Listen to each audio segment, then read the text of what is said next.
Number 20 is Danny Charlery, a three-time Canada West first-team All-Star. 6'3", 180 pounds out of Montreal, Quebec. Number 24 is 6'4", 227-pound third-year forward Donovan Gale out of Scarborough, Ontario. Number 34 is Tariq Tokar. As we mentioned during the women's broadcast, Tokar hit that dagger last year to sink the Cougars' hopes of hosting the Brandon Bobcats in the Great Plains Division Final. Tokar wears number 34. He's 6'1", 180, a fifth-year guard out of Winnipeg, Manitoba. Number 40 is Kyrie Coleman. He's a 6'8", 179-pound forward out of Washington, D.C. Adam, I hope it's not windy outside. For the Cougars, Jeff Lukovsky wears number 5. He's 6 feet, 195 pounds. He's a fourth-year guard out of Archbishop M.C. O'Neill High School here in Regina. Chris Heshka wears number 11. He's 6'7", 220, a fourth-year forward out of Gorlitz, Saskatchewan. Played his high school ball at Yorkton Regional. Jamal Williams wears number 13, 6'5", 235. He's a fifth-year forward. As Adam mentioned, he's a former Campbell Collegiate Tartan.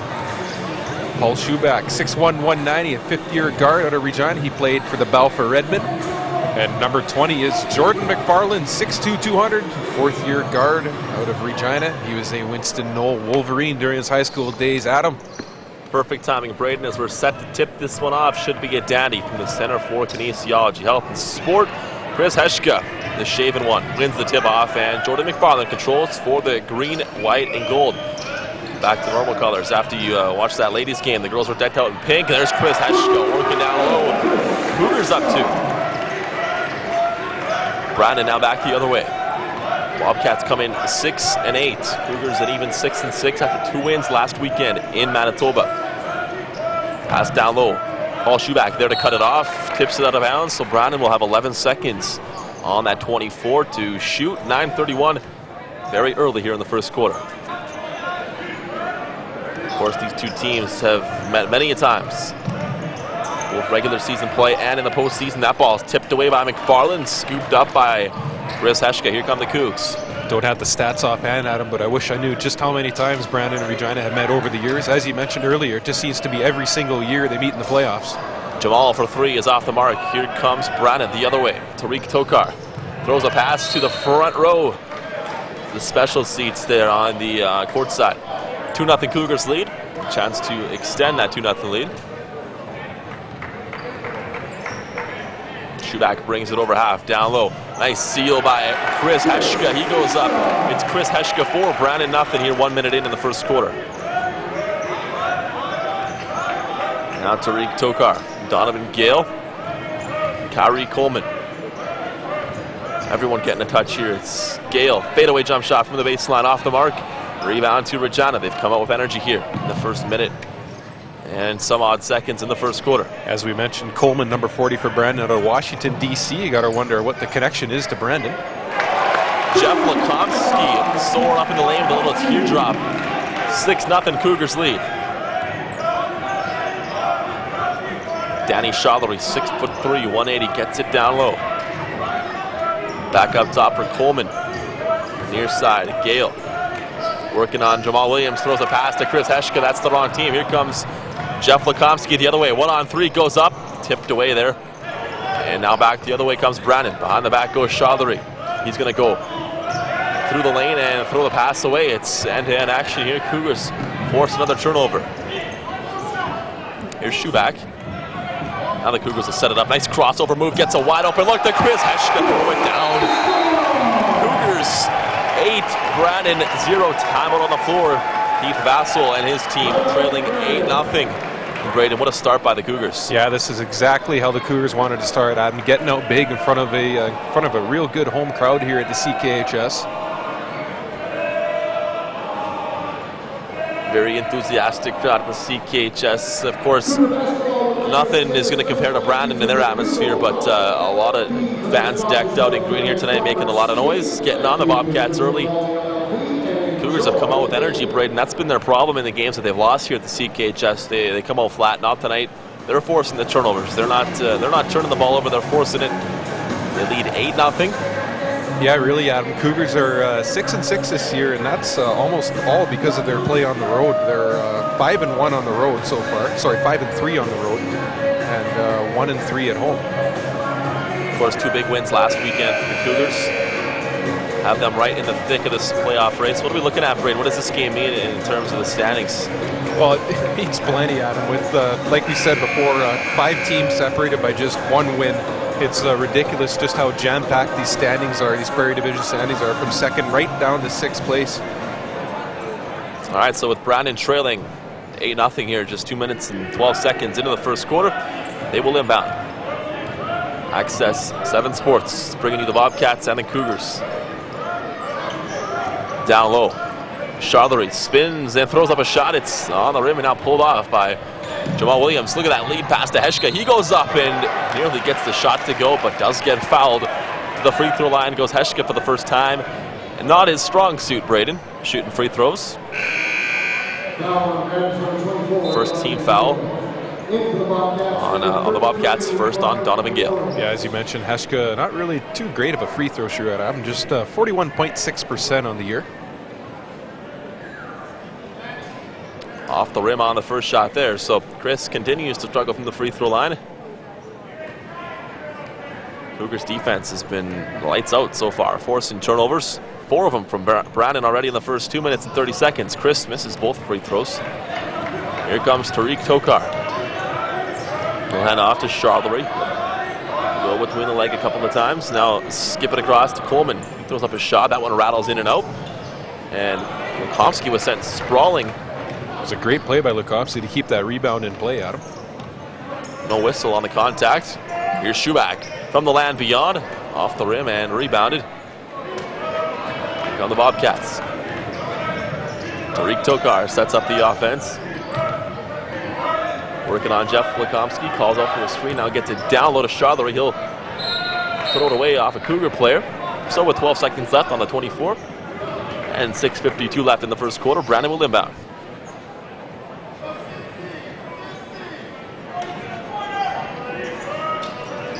Charlery takes the inbounds pass, floats up with the right hand, and gets the first 2 points to go. Check that, it's Jordan Reeves, the 6'6", 200-pound forward out of Winnipeg with those first 2 points. Now it's Jeff Lukomsky looking for the answer for the Cougars. Skips it open to Paul Schubach, who gets the feed from Jordy McFarland. Paul Schubach makes it rain. Some umbrellas here, just in the 4th, 5th row here at the CKHS. I think that's the men's volleyball team down there. They got a big sign that says it's going to rain, and they've got their rain gear on.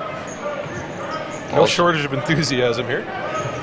Always a great atmosphere when these 2 teams hook up. Cougars putting smiles on the faces of the fans so far. 11-2 they lead. And a foul on the floor. That'll be the first on Jeff Lukomsky and the first on the Cougars as a team. Going back to inbound here on the near sideline is Danny Charlery. 5th-year player out of Montreal. Gets it into Tokar. He's hit a couple of big 3-pointers in his career. Instead passes this one off to Charlery. A little runner in the lane is off the mark, tipped around, and now passed back out to Charlery. Fakes the 3-pointer, gets Schubach in the air, takes it to the hole, and is fouled. Shot didn't fall, but 2 shots are coming for Danny Charlery.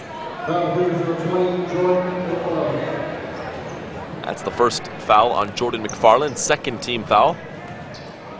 4 minutes into this first quarter, Regina's up 11-2, make it 3 now for the Bobcats.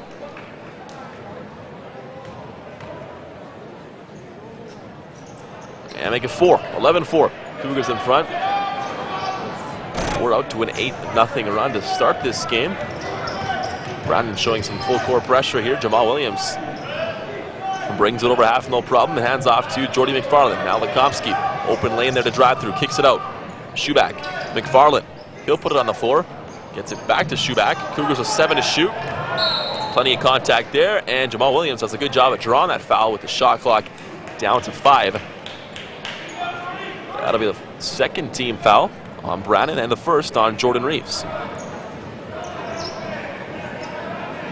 Cougars will inbound here on the near sideline. Jordy McFarland, number 20. And the white will come over to toss it in. Schubach gets the pass. Fresh shot clock for the Cougars, so no rush here.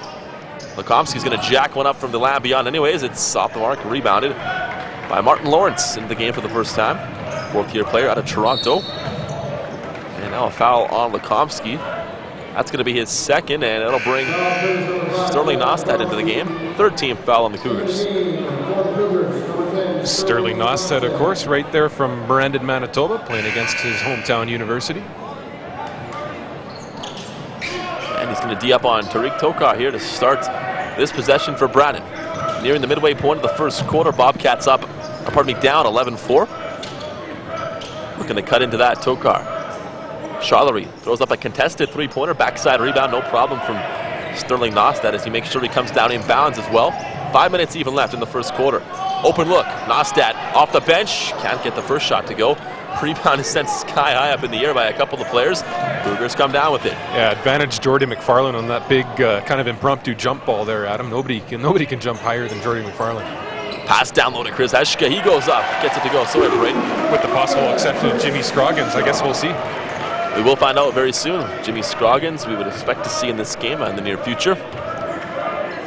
13-4, Regina's in front, 9-point lead for the green and white.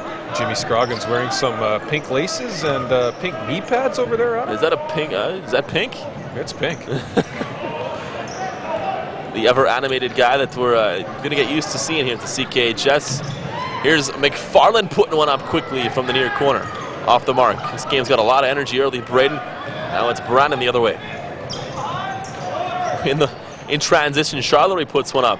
Both teams looking to knock down a three-point shot. And they're going to give that ball to Brandon. Yeah, bounced off Jordy McFarlane's foot there. A little bit of bad luck. He went to corral that rebound. It just kind of tipped off him and out of bounds. And Tariq Tokar is going to inbounds for Brandon. 4 minutes even left here in the first quarter. Brandon inbounds. It's Donovan Gale putting up a shot, and he gets it to go. 2-point jump shot, 13-6. Brandon trailing by 7. Now it's Paul Schuback. Over half, crosses over, comes off a screen from Jamal Williams. Puts up a shot from the free throw line. That one is halfway down and pops back out. Brandon with the rebound is Tariq Tokar. Tokar down low, tipped away by Williams. That was a tough pass to fit in there. Now it's Heshka the other way. Is he going to go up and throw it down? Oh, he's stuck by the rim. On the putback, it's Sterling Nostad unable to get it to go.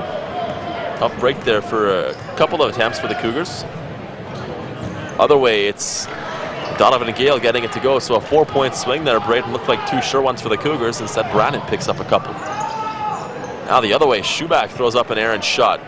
Cougars got to slow down here and get back to what they were doing in the first few minutes. Wow.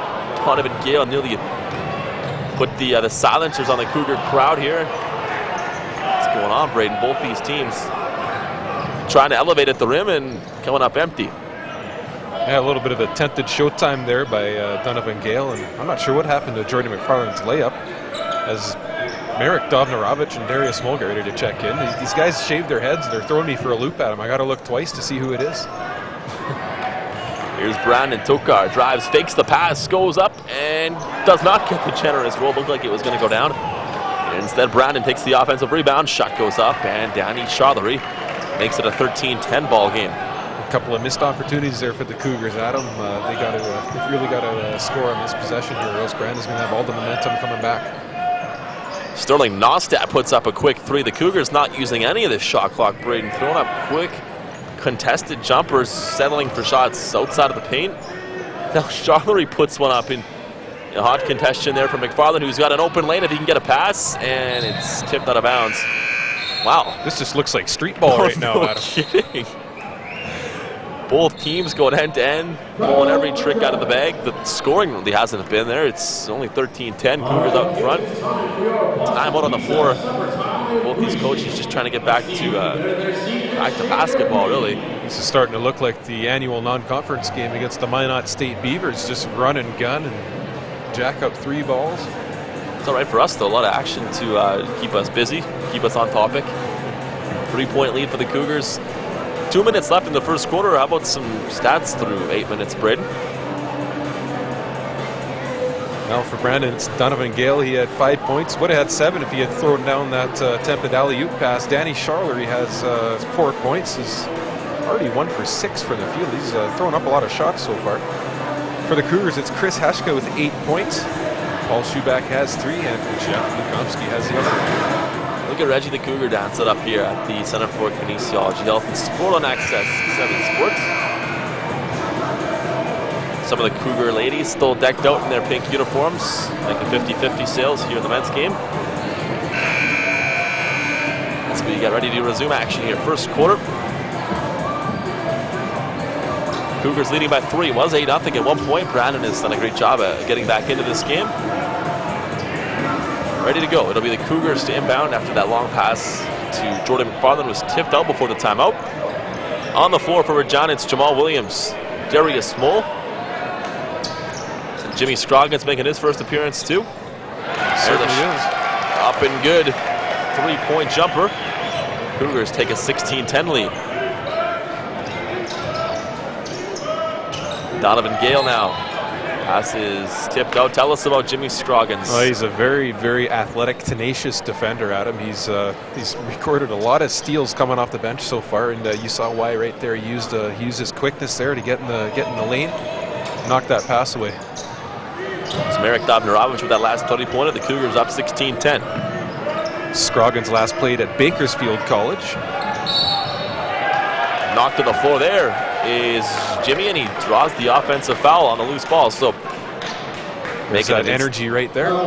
Instant impact from Jimmy as Brandon picks up their third team foul, first on Charlery. I've got Jimmy listed at 6'2", 185. Pretty lean guy. Here's Darius Moll handing off to Sterling Nostad. Darius Moll walked before he put the ball on the floor. That's a traveling violation.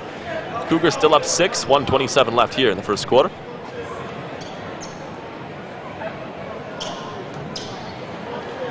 Sterling Nostad will let Tariq Tokar bring it over half. Cougars set up in the man-to-man. Now it's Dobnarovich. Jimmy Scroggins dribbled the ball off his foot after Danny Charlery hit the deck. Scroggins now limping a little bit. Not what the Cougars want to see. You were right about those socks, Braden. A hot pink pair of socks and the laces. Him and Darius Moll sporting the pink lower body tonight. That's interesting. Here's Brandon now setting it up. It's Tariq Tokar. Far side jumper in the corner is up and good. Danny Charlery makes it a 3-point ball game, 16-13. Danny Charlery, like we said, a 3-time first-team Canada West All-Star. Scroggins takes it to the hole. Can't get that one to fall. Now it's Brandon back the other way. They can tie with a 3-pointer. Charlery's not scared to jack one up either. Back rim, no good. Tipped around. And into the hands of James Eliash. Now it's Gale. Back to Eliash. He'll throw it up into the hands of Sterling Nostad. Cougars just playing a little slippery, Adam. They got to calm down and not make passes like that. Sterling Nostad takes one from Tariq Tokar, so tit for tat. Scroggins, nice fake, but dribbled the ball off his foot again, trying to do a little too much that time. Now it's Charlery out in front of everyone. Good hustle back though by Sterling Nostad to knock it out of bounds. Saves 2 points for the time being. Nice play by Nostad. I think Charlery thought that Nostad was going to go for the block from behind, but Nostad so quick was able to actually come around Charlery and knock that ball away. Inbounds pass with 15 seconds left here in the first quarter. There's a shot from beyond the arc, way short of the rim, tipped around. 3 Cougars fighting for it. It's off of Brandon, out of bounds. So Braden, 7.7 left in this first quarter. Cougars up 3 with a chance to add to it at the buzzer. Darius Moll off a screen, taking it to the hole. Puts up a contested shot, blocked away by Eliash. I'm sure the Cougars would have liked to get a better look there at that last shot, but I think the play there was to get Jamal Williams open, but Jamal wasn't able to fight his way around the Brandon defender. So after taking an 8-0 lead to start the quarter, the Cougars wind up with just a 3-point advantage after 10 minutes, 16-13. Brandon's crawled back into this game. Braden's got some stats for you. Charlery just 2 for 8 from the field, but he's still the Bobcats' leading scorer with 7 points. For the Cougars, it's Chris Heshka with 8 points. Marek Dovnarovich and Paul Schubach both have 3, both coming from 3-point land. Plenty of energy, to say the least, from both teams so far. A couple of youngsters making their way to the first and second quarter intermission here.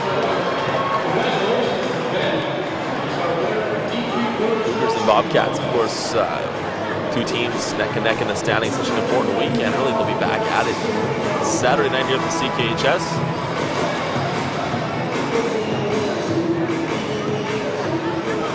Subway restaurants in Bellevue join them for breakfast on weekdays at 7 a.m. and 9 a.m. on weekends. Enjoy our delicious breakfast sandwiches with an order of both hash browns and fresh brewed coffee. Subway. Going to check the out-of-town scoreboard here, see if any scores have rolled in from the women's side of things so far. Of course, the U of R Cougars came up with a 64-45 victory over the Brandon Bobcats earlier today, running their season record to 11-2. Number 2 ranked team in the country getting their weekend started off on the right foot.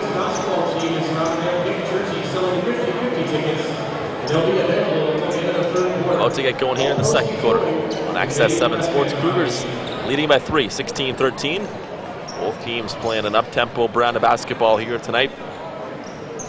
Adam Philpott, fourth-year player out of Winnipeg, will take the basketball here as we get 10 minutes put up on the clock. Philpott gets the ball, he inbounds to Tariq Tokar, and we're underway. Darius Moll tees up on Tokar, now it's Scroggins. Working on Jelani Delovsky. Philpott takes it to the free throw line, hands off to Ilyas. 9 seconds to shoot here for Brandon. Tokar off a screen. Good defense there by the Cougars. Ilyas has to throw one up from the free throw line. Off the mark, rebounded by Dobnarovic. Good defensive set there for the Cougs. Now Scroggins to the hole and plenty of contact. Initiated though by Jimmy, an offensive foul. A lot of enthusiasm and a lot of intensity from Scroggins so far, Braden, but he's got to get it under control. Yeah, for sure, Adam. I think he has 3 turnovers already, and indeed James Hillis is going to send in Paul Schubach to give Jimmy a rest. Scroggins maybe pressing a little bit here in his home court debut. No doubt wanting to impress the CKHS faithful here. I'm sure the nerves will calm down as the game wears on here. Cougars up 3, 16-13. Thrown away. Here comes Regina the other way. Darius Moll's out in front. He's got Marek Dobnarovic behind him. Throws it off the glass. Might have been a pass. Either way, Brannon takes control. Both teams will give it their first points here 1 minute into the second quarter. Tokar comes off the screen. Again, the Cougars switch off it. Shot from the corner is off the mark. Tipped up, and Darius Moll's fighting for it, but it's picked up by Coleman for Brannon. Coleman. Philpott in the corner. Working on Dobnarovic. Tipped away, gets it back, goes up, and he's fouled. Let's see if they call that on the floor or in the act of shooting.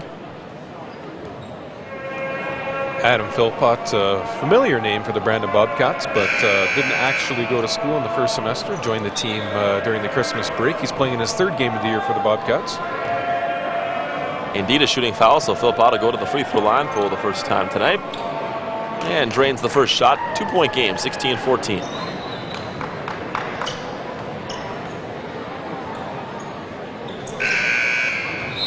And make it 2 for 2. Philpott's going to go out now. Get a break for his services. Guy with 2 first names, Kyle Vince, is going to come into the game. 16-15. Cougars up just 1 after looking great in the first couple of minutes. Braden, it's been all Brandon as they slowly crawl back into this game.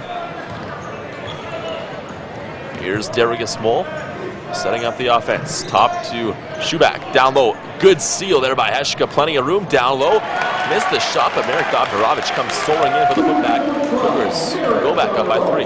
Nice play by Dobnarovic. I still don't recognize him with that hair all gone, Adam. Here's Delovsky. In your quarter to Philpott.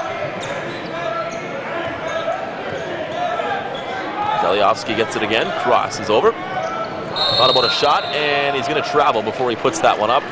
Delovsky had the lion's share of the load there, but put up a shot that was nixed by the traveling violation, so the Cougars take over 18-15. Delovsky, one of several first-year players for the Brandon Bobcats. He's out of St. Mary's High School in Hamilton, Ontario.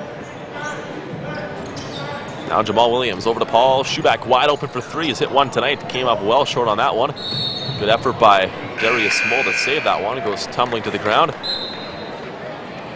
And a couple of fresh subs into the game for the Cougars. One of them being Jeff Lukomsky, who will give Marek Dovnarovic a break. Good effort in 5 or 6 minutes there for Dovnarovic. Yeah, a few points, couple rebounds for Marek. Looking good with the shaved dome. Here's Coleman working on Jamal Williams. Ball on the floor. Philpott goes down for it. A couple of Cougars go down, and a jump ball called. The Cougar bench up to applaud the efforts of Paul Schubach. There's Heshka and the like. 2.5 minutes into the second quarter. The two teams have combined for just 4 points thus far. It's been a defensive struggle ever since the first 3 or 4 minutes for the Cougars. Both these two teams needing a win desperately here tonight to get off on the right foot. They go down low to Heshka, double team. He's abused down there and gets fouled in the act of shooting, so he'll go to the free throw line looking for his first points from the stripe. Nice play by Heshka. The double team was on. He had Charlery and Adam Philpott on him. Foul will be on Adam Philpott. That's his first. And Heshka was 0 for 2 on his first trip to the free throw line. We've documented his struggles from the line just over 40% on the year. And for a guy that goes to the line as often as Chris does, that's a number you want to see higher. As he does not get the roll on the first try here, 0 for 3. At this point, it probably becomes more of a mental thing than anything, Braden. I'm sure Chris looks at these numbers and knows that his free throw percentage is down. And I'm sure it gets in your head as he misses 2 more there. Good effort, though, fighting for the rebound. Nice play by Schubach there to battle for that, Adam. You hit it on the head there, Braden, talking about some of these guys that you can't tell the difference between who they are anymore. Schubach and Heshka look alike down there, as well as Marek Dovnarovic when he was in. Here's Lukomsky taking the inbounds pass. Fresh shot clock, but it's thrown out of the hands of Jamal Williams, so it's Brandon basketball down by 3. Bobcats set it up, 6:56 left here in the first half. Tokar steps it back. Comes off a screen, throws it down low. On the floor goes Jamal Williams to pick it up, throws a lead pass to Darius Mole. He throws it back, well, perfectly placed to Jeff Lukomsky. I'm not really sure if Darius knew where he was going with that one, but got lucky, and the Cougars have the possession. 10 to shoot. Nice play by Lukomsky to just settle things down. He could have jacked up that 3, but I think this is the right play. He's going to jack this one up from the corner. Get it to go. You called it, Braden. Great job by Lukomsky to wait for his teammates to get back, and then he puts up the 3 ball from the corner. 6-point Cougar lead. Whistle on the floor. It looks like a foul going to be called here on the Cougars. That'll be their 3rd. First on number 24, Darius Small. Pretty good stuff here from the men's volleyball team, Braden, with the umbrellas and the raincoats. Yeah, it's nice when some of the other teams have a weekend bye that brings them all out to the basketball court. Tokar for 3, his first triple of the night's off the mark. Tariq has burned us on more than one occasion at this exact location with his 3-point shooting touch. Lukomsky throws a wild pass over to Schubach. He saves it into Williams, fakes the 3. He's going to go up in the lane and get it to go, Jamal Williams. That 8-point lead is back, 23-15. Yeah, it's too bad there's not more weekends like this, Adam, where there's really only one thing going on campus. None of the teams are on the road, and it really puts the spotlight on the men's and women's basketball and the women's volleyball teams. And you can see it in the attendance tonight. It's packed. Brandon is always a good draw, but I think even more so by the fact that this is the big show in town tonight when it comes to U of R athletics. You're looking at close to 1,000 people here tonight. It's a great atmosphere. The Cougars are rewarding their fans who have come out. Dovnarovic just misses that easy chip shot. Midway point coming up on it anyways in the second quarter. 23-15 Cougar lead. Brandon setting up the offense. They've been down 8 before in this game. It was actually early in the first quarter, 8-0. They crawled all the way back to get within 1, but it is an 8-point lead again. Here's Reeves through the lane, and he travels. Lynn G, the ever enthusiastic Lynn G, off the bench to applaud the defense. Lynn not into the game yet so far for the Cougars, but still Team's biggest cheerleader there on the sidelines. Here's Paul Schuback. We had a little bit of a stat discrepancy when the Cougars were in Victoria, and I ended up having to email Lynn G to ask if he actually got in the game. His response was, "Sure did. It was the best 24 seconds of my life." Shots off the mark from Lukomsky, and a loose ball foul is called on the Cougars.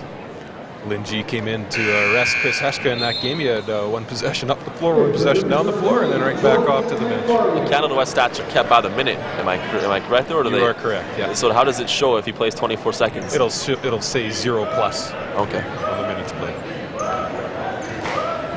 0+ minutes for Lynn G. Very spirited 0+ though. Absolutely.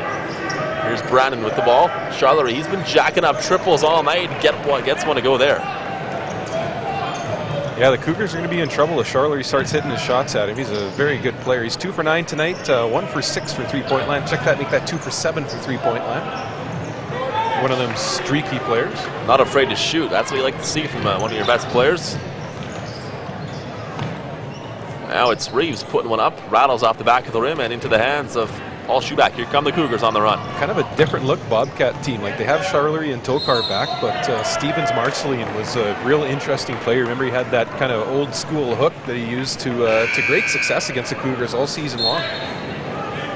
I remember not last year, but the year before, we were actually at the Brandon University gym and watched games 2 and 3 of that division final, and that hook shot was used all over the court. I mean, he could have put up a 3-point shot from beyond the arc and it would have went down. Cougars lost that series in 3 games, as they did last year as well. We're up by 5 here in a very pivotal regular season game. Shot from beyond the arc. James Hillis wanted a foul, and he's not going to get it. He wanted the offensive call. Instead, 3 points for the Bobcats. 2-point lead. Here's Williams the other way. Knocks it down. It's good for the Goose. It's good for the Gander. 5-point Cougar lead. 26-21. Just over 3 minutes left in the second quarter. Charlery scoops up. Back to Tokar. Oh, they're going back and forth now. Tariq makes it 26-24. It's going to be a good ball game tonight, Adam. You can just feel the teams are starting to get a little crisper in their play, and they're starting to hit shots, and the intensity's picking right up here. Cougars miss another chip shot down low. This time it's Heshka. Chance for Brandon to tie, or with the 3-point shooting they've been having lately, take the lead. Offensive foul. This time it's Chris Heshka. I have to wait every time it's one of these shaven head guys, just to be sure. Yeah, Heshka, Williams, Dobnarovic, Schuback, all with the shaved head. Paul Schuback wipes up the scuff mark there on the court. 2:49 left. Very good first half, Braden. Not the highest scoring half we've ever seen, but both teams playing neck and neck. 26-24 Cougars. They add the ball. You can always tell how great a game is and what kind of tempo it's got and the amount of timeouts that are called. Just 1 so far in this first half. Both coaches like what they see, letting their teams go at it. Williams down low. Schuback wide open. Scroggins for 3. Back rim. He's going to fight for his own rebound. Can't get it. Here comes Brandon down by 2. Tariq Tokar through the legs a couple of times. Calls for a screen. Gets one. Rolls off it.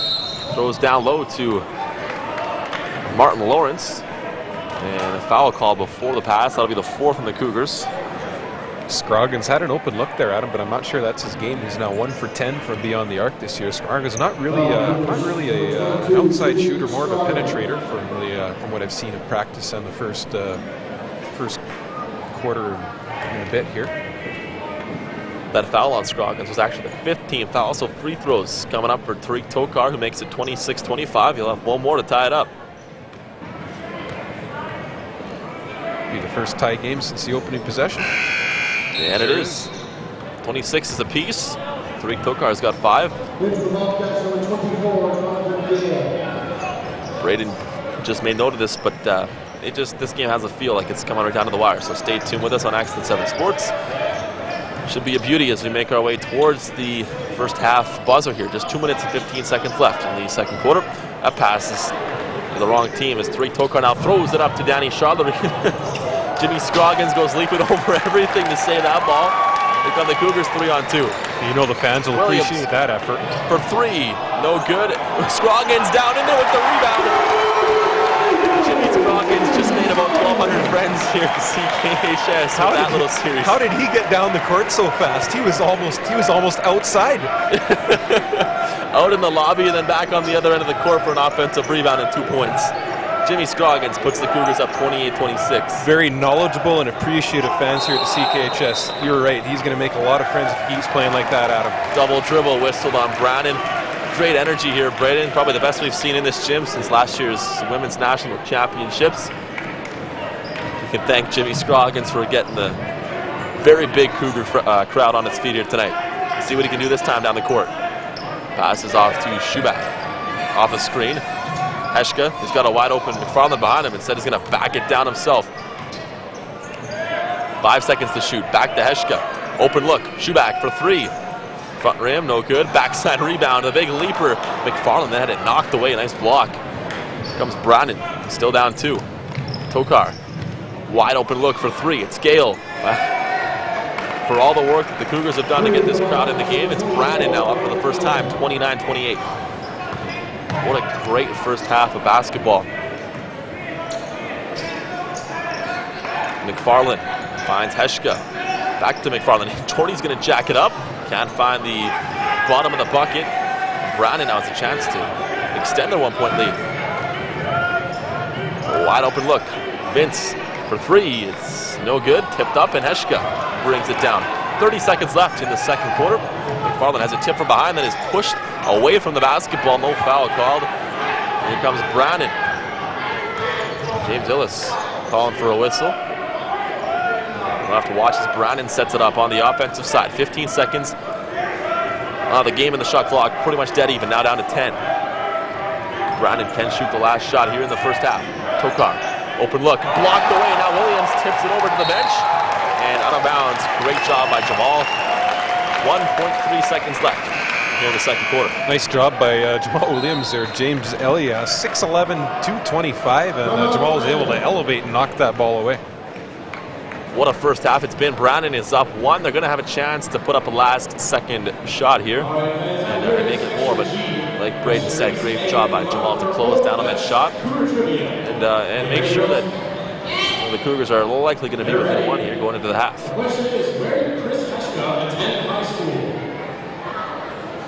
Jamal Williams with 5 points. Chris Heshka's with 8. Leading the way for Brandon, it's Danny Shodlery with 10. Let's see what Keith Vassell has written up as far as a 1.3 second play is concerned here. Your team is correct. Enjoy the game at Lincoln. This is just the second time out here in the first half, so the game has been flowing back and forth. Not a lot of breaks.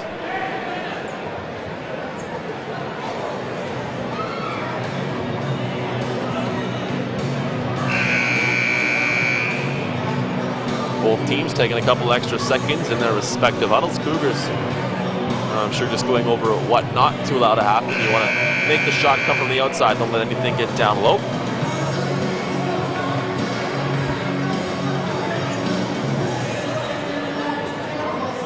All right, so both teams heading back to the court. Who gets the ball here, Braden, for Brandon with 1.3 left? Tokar? Why not Tokar? Takes every other big shot for the Brandon Bobcats. Last time he was in this gym, Tariq Tokar hit a game-winning three-point shot to clinch home court advantage for the Bobcats in last year's playoffs. Here at Charlery, and he's trapped there by 2 Cougars. Very well done by Darius Mullen. Jamal Williams, not bad for a first half of basketball. Not bad at all, Adam. Definitely fun to watch. For Brandon, it's Charlery. He's 3 for 10 from the field, but he's got a team-high 10 points. For the Cougars, it's still Chris Heshka. He's got 8 points to lead the Cougars. 20 more minutes of basketball coming up next on Access 7 Sports. Cougars down 1. I'd stick around if I were you.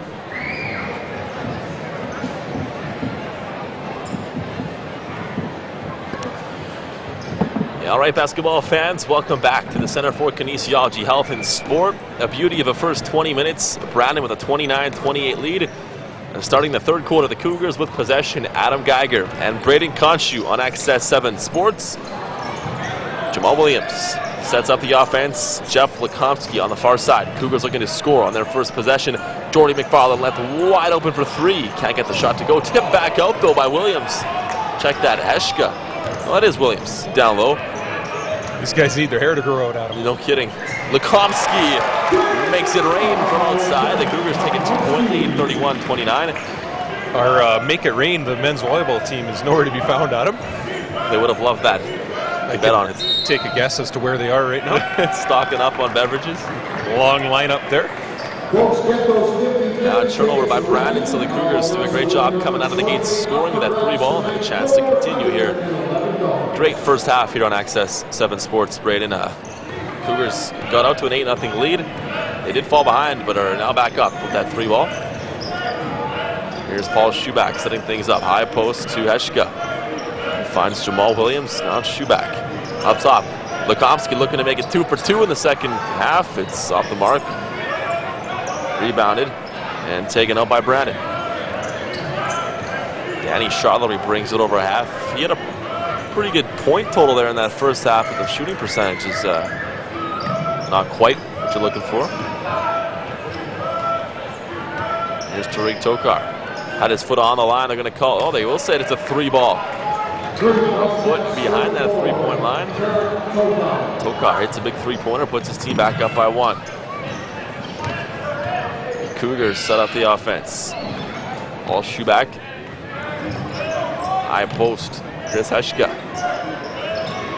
Working on Jordan Reeves. Ball's tipped away. It's Charlery running. Well, I thought I had a 2-1, but out of bounds. They're going to say it's off the Cougars.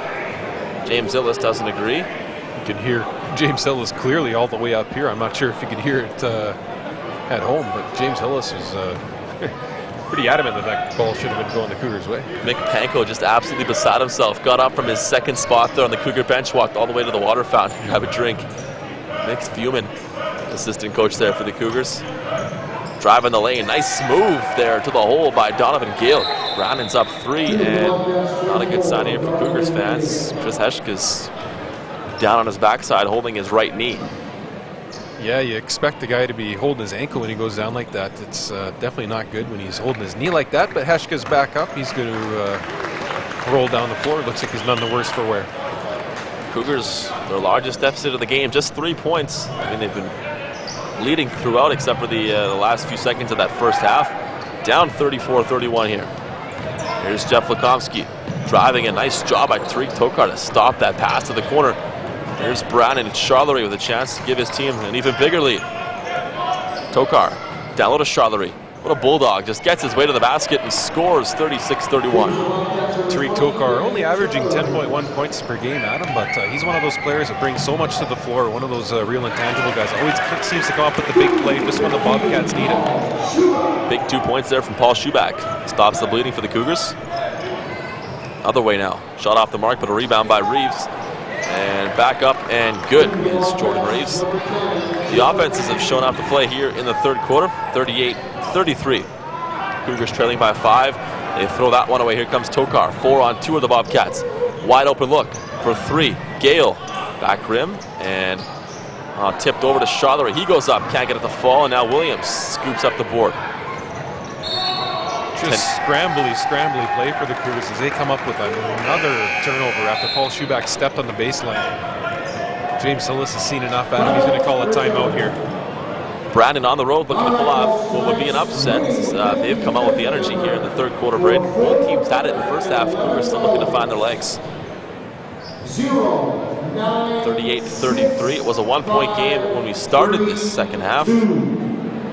Brandon outscoring the Cougars by 4 thus far. 3 minutes and 5 seconds into this third quarter. Brandon with 9 points so far this quarter. Regina with 5. 3 of which came on a Jeff Lukomsky 3-ball. Yeah, things looked like they were getting started on the right foot for the Cougars with that 3-ball out of the first possession in this second half. But since then, Brandon's taken over, forcing turnovers. And that seems to be the downfall for the Cougars when they fall off the map a little bit. It's the turnovers that come back to bite them in the butt. James Hillis, sensing that his team was slipping a bit, calls the timeout. Cougars got to get back to playing down low. They've been taking a lot of shots from outside the painted area. Get back down to Chris Heshka, where he's been doing his best work. He's got 8 points. Jeff Lukomsky with a couple of 3 balls. He's got 8 points. Heshka's 8 points all came in the first quarter, Adam. He's been held off the score sheet since. Get back to the big man. Give him the ball down there. Right now it's Brandon with possession. Tariq Tokar looking to get it down low. And throws it off the Cougar player out of bounds, so we'll try again. 6:54. 1 second ticked off the clock there. Still a 24-second shot clock. This time they get it into Kyrie Coleman. Cougars with just 4 trips to the free throw line so far, all of which were taken by Chris Hesha, and all 4 of which were missed. It's the difference right now is Brandon is 6 for 6 from the line tonight. Ball was tipped out of bounds. The first indication was that it was Cougar basketball, but overruled was the baseline official. So it's Brandon basketball. Tokar, wide open 3. He's used to that spot. Hit a jumper from about that area last year to knock the Cougars out of home court advantage. This time makes it 41-33. Now it's Brandon up by 8, their largest lead. Tariq Tokar came into the weekend shooting 42.6% from the 3-point line, Adam. He's 3 for 4 tonight, too. That's a great percentage from beyond the arc, and he continues to roll here tonight, like Braden tells you. So what a game this has been. The Cougars got out to an 8-0 lead and led by 8 a couple of times in that first half. Now it's Brandon with the 8-point advantage, 41-33. Cougars really struggled here in this third quarter. Heshka had a wide open look, instead gets it over to Williams. Quick release, and he knocks it down for 2. Here's Tokar. Philpott running the floor, spins, comes to a stop, throws a pass up to Charlery. Danny Charlery over to Tariq Tokar. Philpott puts it on the floor. Quick move there by Philpott, but he throws it away. Here come the Cougs. That was a great play by Jordy McFarland to come over and help Heshka on that. He really forced that turnover for the Cougars. Jordy McFarland tried to get Chris Heshka on the run, but let him a little bit too much. Brandon tips it away, and they take possession. Tokar thought about a 3-pointer, gets it off to Philpott. Now Charlery. Tokar. Coleman. 5 seconds to check that. 8 seconds to shoot. Spin move by Tariq Tokar, knocked away by Heshka. He's going to run the floor, throw it down, big man. Goes up and gets fouled from behind. Good hustle back by Adam Philpott. And he'll make Chris Heshka earn it at the line. That's a great foul if you think about it by Philpott. Heshka had an easy 2-point layup. And now he's going to have to shoot 2 free throws where he's really struggled this year. James Hillis, I think, wants an intentional foul. Yeah, Philpott really undercut Heshka on that. He hit him pretty low and gave him a pretty good shot. James Hillis pleading for 2 shots in the basketball. It'll just be the 2 shots, it looks like, for Heshka. Jimmy Scroggins back in the game for Jordan McFarland. Kyle Vince back in for the Bobcats. Heshka looking for his first free throws of the night. He's 0 for 4. There you go, Chris. 1 for 5. Maybe the second half will be the start of a turnaround. Cougars down 5, 41-36. Heshka toes the line and connects on the second. Good job by Chris there to knock down both. 41-37. He's got 10. Here's Tokar. Tariq with 11 points. Quietly going about his business. Gets a return feed here. 14 to shoot. And a foul called on Paul Schuback. That'll be the team's first. And the first on Paul.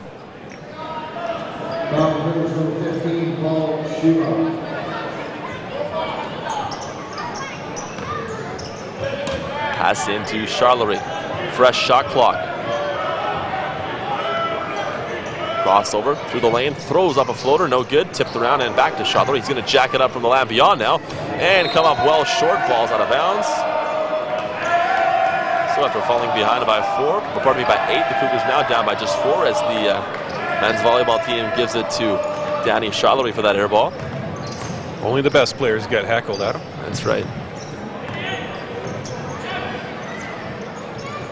And down low, it's Heshka working on a double team. Out to Williams, open for 3. Rattles it down and gets it popped back out. Now Jimmy Scroggins, the quick Jimmy Scroggins with a steal there, gives the Cougars another possession. Gets a feed down there on the baseline. Everything he does is in fast forward. Jimmy Scroggins. Spin move, Lukomsky. Floater off the backboard, no good. Rebound by Heshka. 4 Brandon Bobcats. Stand there and watch Chris Heshka go back up for 2. That's a great play by Heshka to get in there amidst a sea of Bobcats. But again, that play, like you said, all developed because of the play of Jimmy Scroggins. Now Jimmy's down there and sandwiches Danny Charlery.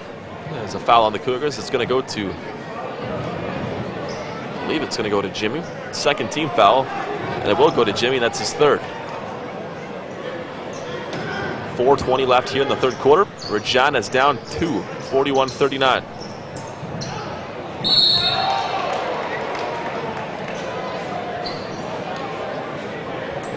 Another foul this time on Jamal Williams, so the Cougars pick up 2 quick ones. This one's going to send James Iliash to the free throw line. So a 2-point ball game. Chance for Brandon to extend the lead. Ellie is 6'11", 225 out of Morden High School in Morden, Manitoba. What's his free throw percentage? That wasn't the prettiest form I've ever seen. It's Myron Dean-esque. That's not good for those of you that don't know. Elias, just 1 for 2 from the line. He's going to get a few printers from, or a few hitters from Danny Charlery. I actually missed that. Did he airball it? No, he hit the rim, but didn't look good. Let's see if Iliash can rattles it out. It's a little too flat that time. 0 for 2, and the Cougars are going to come down the court with a chance to at least tie. 41-39 is your score. Just over 4 minutes left in the third quarter. Jimmy Scroggins takes it in the far corner. Regina has been down by as many as 8, but they're on a 6-0 run. Scroggins spinning in the lane, has it tipped away. It's fun to watch this guy do everything. It's not what you want to see, a turnover there, but the Cougars come back and play some defense. I'm not sure if Scroggins is the guy you want running your offense, Adam. More of an energy guy. Nice follow by Adam Philpott. Tips that one back up and good. Now the Cougars down 4. Scroggins saves that one from going into the front row. Wide open look for Jeff Lukomsky. He'll shoot that every time. More often than not, he'll make it. This time he doesn't. Jimmy Scroggins throws it back out. And missed by Paul Schuback. I don't know how he got so much mustard on that ball. He just kind of flipped it behind his back, but he got some gas on that.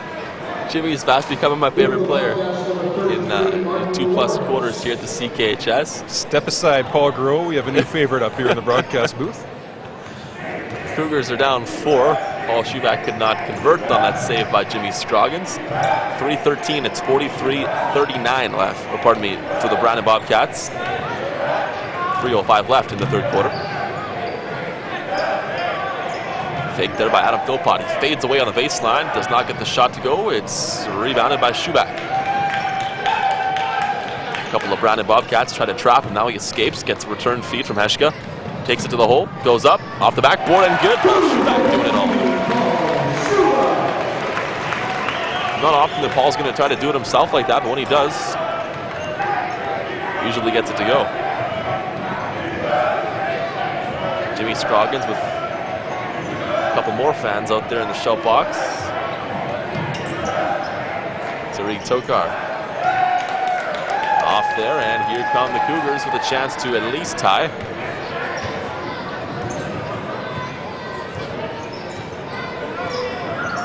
Paul Schuback throws it through the hands of Chris Heshka out of bounds. Cougars had a chance to tie.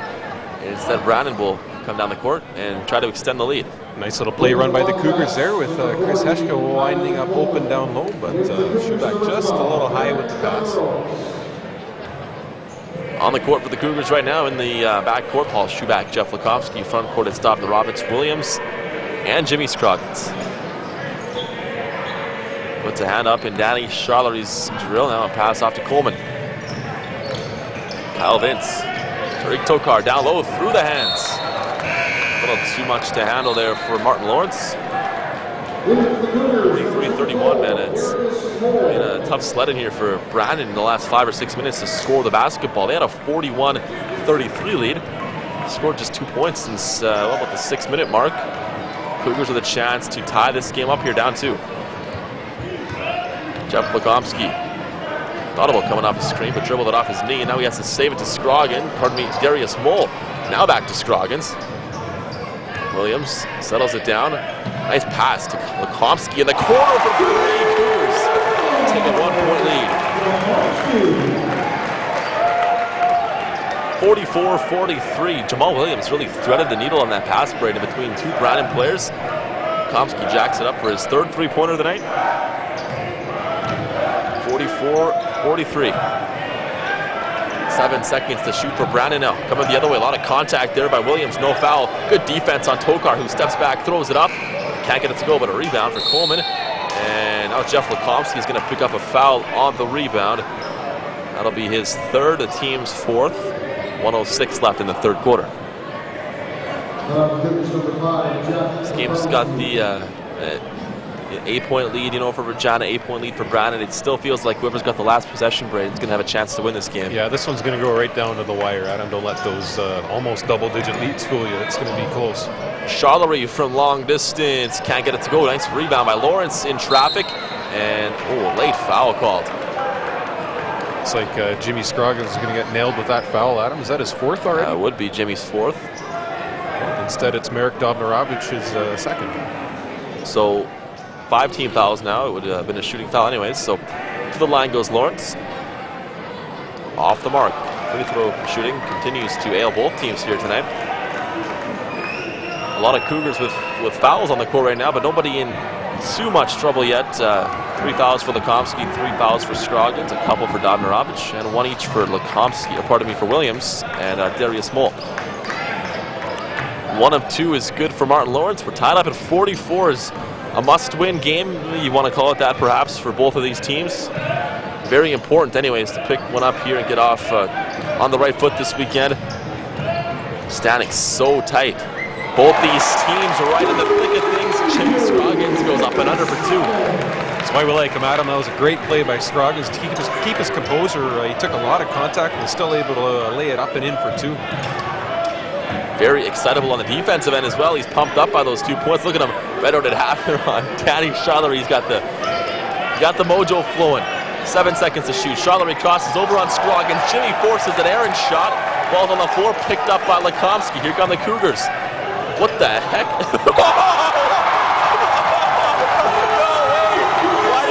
Darius Moll looked up at the clock. He saw 11 seconds. He took the shot. He thought it was a buzzer beater. It wasn't, but he made it anyway. I've been watching basketball for 23 years. That's the most incredible thing I've ever seen live. What the heck? Well, we can't call it a buzzer beater, can we? He thought he saw 1, but it was 11, and he jacked it up and knocked it down from 3/4 court. Wow. Are you kidding me? I don't believe that. Now I've seen everything. That was amazing. Access 7 Sports. Every time they're here, something crazy happens. Every time Brandon's here, something crazy happens. I don't believe it. 49-44. If the Cougars win this game by a couple of points, oh my Lord, 49-44. It's a 5-point lead. Oh man, I wish we had that bench mic'd up right now. What does James Ellis say? Does he congratulate him or say, what the heck are you thinking? Darius, nice shot. Don't ever do it again. No kidding. Whoa, that's something else. You'll never ever see that again. Anyways, without that, it's still a great half. Great 3 quarters of basketball. Can we take a peek at some stats, Brady? Well, we know Darius Moll has at least 3 points. He should give him 6 for a shot like that. For Brandon, they trailed the Cougars 49-44 after 3 quarters. Danny Charlery has 12 points. Tariq Tokar is up to 11. He's 3 for 5 from beyond the arc. And James Elias has 8 rebounds to lead Brandon. For the Cougars, it's Chris Heshka. He's got a team-leading 12 points after scoring 4 in that third quarter. Jeff Lukomsky has 11. Darius Moll has a big 3 points. Great shot with 11 seconds left in the third quarter. Well, that one's going to stick with me for a while. That's right at the top of the list as far as memories are concerned. Never ever a dull moment in this game at all. And a packed gym here to see it too, and he got a standing ovation. 11 seconds left, and he throws it up from 3/4 court and gets it to go. All right, here we go. 10 minutes to play. If they're as good as the first 30, we're in for a treat. How many feet do you think that shot was, Adam? 70? 70-footer. That's NBA range. Oh boy. early foul on the Cougars to start this fourth quarter now. It's Marek Dovnarovic picking up his third, team's first.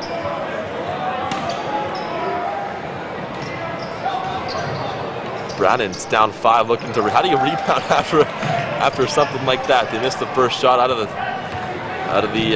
third intermission. Now it's Scroggins the other way. No good. Darius Moll goes up. This Cougar team is entertaining, to say the least. Did Darius Moll just try the putback dunk on that, Adam? I don't think there's any chance he was going to make it happen, but he tried. Well, I've seen him dunk. I don't know if he could have dunked that one. That was well away from the hoop. Going to the free throw line is Dovnarovic, looking to make it a 7-point Cougar lead. He can knock down both. He gets the first to go.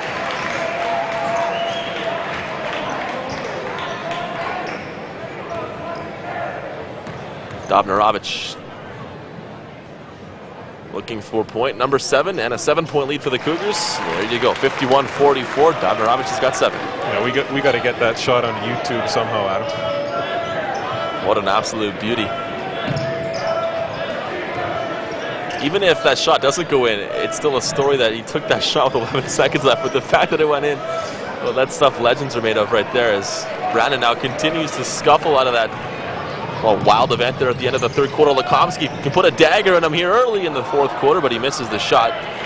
Now Charlery with the rebound. That might have been a dagger. If that Lukomsky shot had fallen, the Cougars are up 10 with all the momentum. And we might be talking about the Darius Moll 70-footer as the turning point here in this ballgame. Absolutely it is. The Cougars win this game. You can look back to that play and see that's where all the momentum turned. Not really sure what that last play was all about on the drive by Brandon's Donovan Gale, but Cougars will take the possession up 7. 1 minute into this fourth quarter. Scroggins thought about a 3-ball pass. It's off to Moll. Now Lukomsky. Up and gets it to go, and the foul. Jeff Lukomsky up and under. I don't know what it is, Braden, but just the addition of Jimmy Scroggins to this team has amped up the energy level in everyone else on the court. It's a fun team to watch. Yeah, it certainly is, Adam. You can just see the effort expended by Jimmy Scroggins on each and every play. Never exemplified any better by when he basically went outside of the gym and somehow was about the third or fourth guy back, and he got the rebound and laid it up and in for 2. Very fun player to watch. This has been a great game. A lot of great characters in this game tonight. Here's Brandon, down by 9. Nice block by Jamal Williams. Everything's coming up roses for the Cougars in a game that they would really love to win, of course. Always up against the rival Brandon Bobcats. And you know, this has been kind of a pattern for the Cougars the last few games, Adam. They're not playing a full 40 minutes of basketball. They've really had to rely on a strong second half and especially a strong fourth quarter. That's how they beat Manitoba both games. And they're going to have to fix that down the stretch if they expect to do anything come playoff time. Darius Moll grabs the rebound on the 3-point miss by Tariq Tokar. Cougars with a chance for the first double-digit lead of the game. Nearing the 8-minute mark of the fourth quarter. Darius Moll with a no-look pass. Same goes for Jamal Williams. Cougars bringing out the street ball moves here on this possession. Jeff Lukomsky can't get the layup to go. Here come the Brandon Bobcats. Lukomsky had to try the left-handed layup there. Lukomsky not nearly as effective with his left hand as he has with the right. Hook shot in the lane. Brandon still struggling here in the fourth quarter. Haven't scored the basketball yet in the final 10 minutes. Just 2 minutes and 30 seconds into this fourth quarter. There's Dovnarovic for 3. That one was halfway down and popped out. Cougars just on the cusp of making this one out of reach, but can't knock down. Last couple of possessions here. See if Brandon can capitalize and get back into the game. Down 9. 53-44. 7:27 left, fourth quarter. Gale spins, gets it to go. Keith Vassell, Brandon coach, wanted the and one there, but he's not going to get it from Ron Bailey. Let's see if Darius Moll can answer for the Cougars. Thought about a 3-pointer. Good job by Brandon to close out on Jamal Williams on the roll.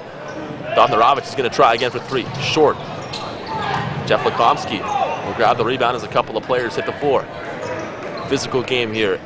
Intense, emotional game here tonight. Everything at the CKHS, and this is going to be a tough call for the officials. They'll give it to Brandon.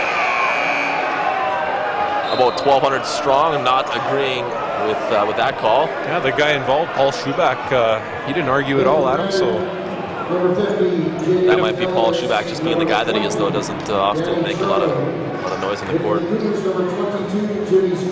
Either way, a chance for Brandon, down just 7. Awesome. I tried to take the ref's side for once and pretty much shoot me They down. shut the door on him. Charlery has a chance to drive the lane after an over pursue there by Scroggins. Can't get the shot to go. And the Cougars grab the rebound. Here's Paul Schuback. One of a few Cougars who shaved their heads today in support of men's cancer research. Of course, the ladies wore the pink jerseys in the game before this. Down low, Heshka goes up, tries to do the 180 layup. Maybe even a reverse dunk, doesn't go, but he will go to the free throw line. Big free throws right here for Chris Heshka. I mean, sure, there's still 6:18 left, but you got to build some confidence at the line if you're Mr. Heshka. Yeah, Heshka going up strong against the 6'11" James Elias. Chris comes up short. Heshka 2 for 7 from the line tonight. Struggles from the stripe continue for the Yorkton product. Gets that one to go, no problem. 54-46, Cougars up 8. Said that a couple of times tonight. Of course, it was 8-0 right out of the gate. But Brandon came back then, and don't doubt their ability to come back here in the fourth quarter. Especially with this guy, Tariq Tokar. He's hit a couple of big three-pointers in his career in this gym. There's a deep shot from Kyle Vince off the back of the rim. And Jeff Lukomsky rebounds the basketball and is fouled. Here's an interesting little sideline storyline here. Brandon already with 4 team fouls, 4 minutes into this fourth quarter, so watch out for that. It's free throws the rest of the way for the Cougars. Timeout on the floor. Access 7 Sports bringing you Canada West basketball here tonight from the CKHS. What a game it's been. Regina was up 8-0 at one point. Brandon fought all the way back, actually had an 8-point lead in the third quarter. Now it's 54-46 for Regina, the home side.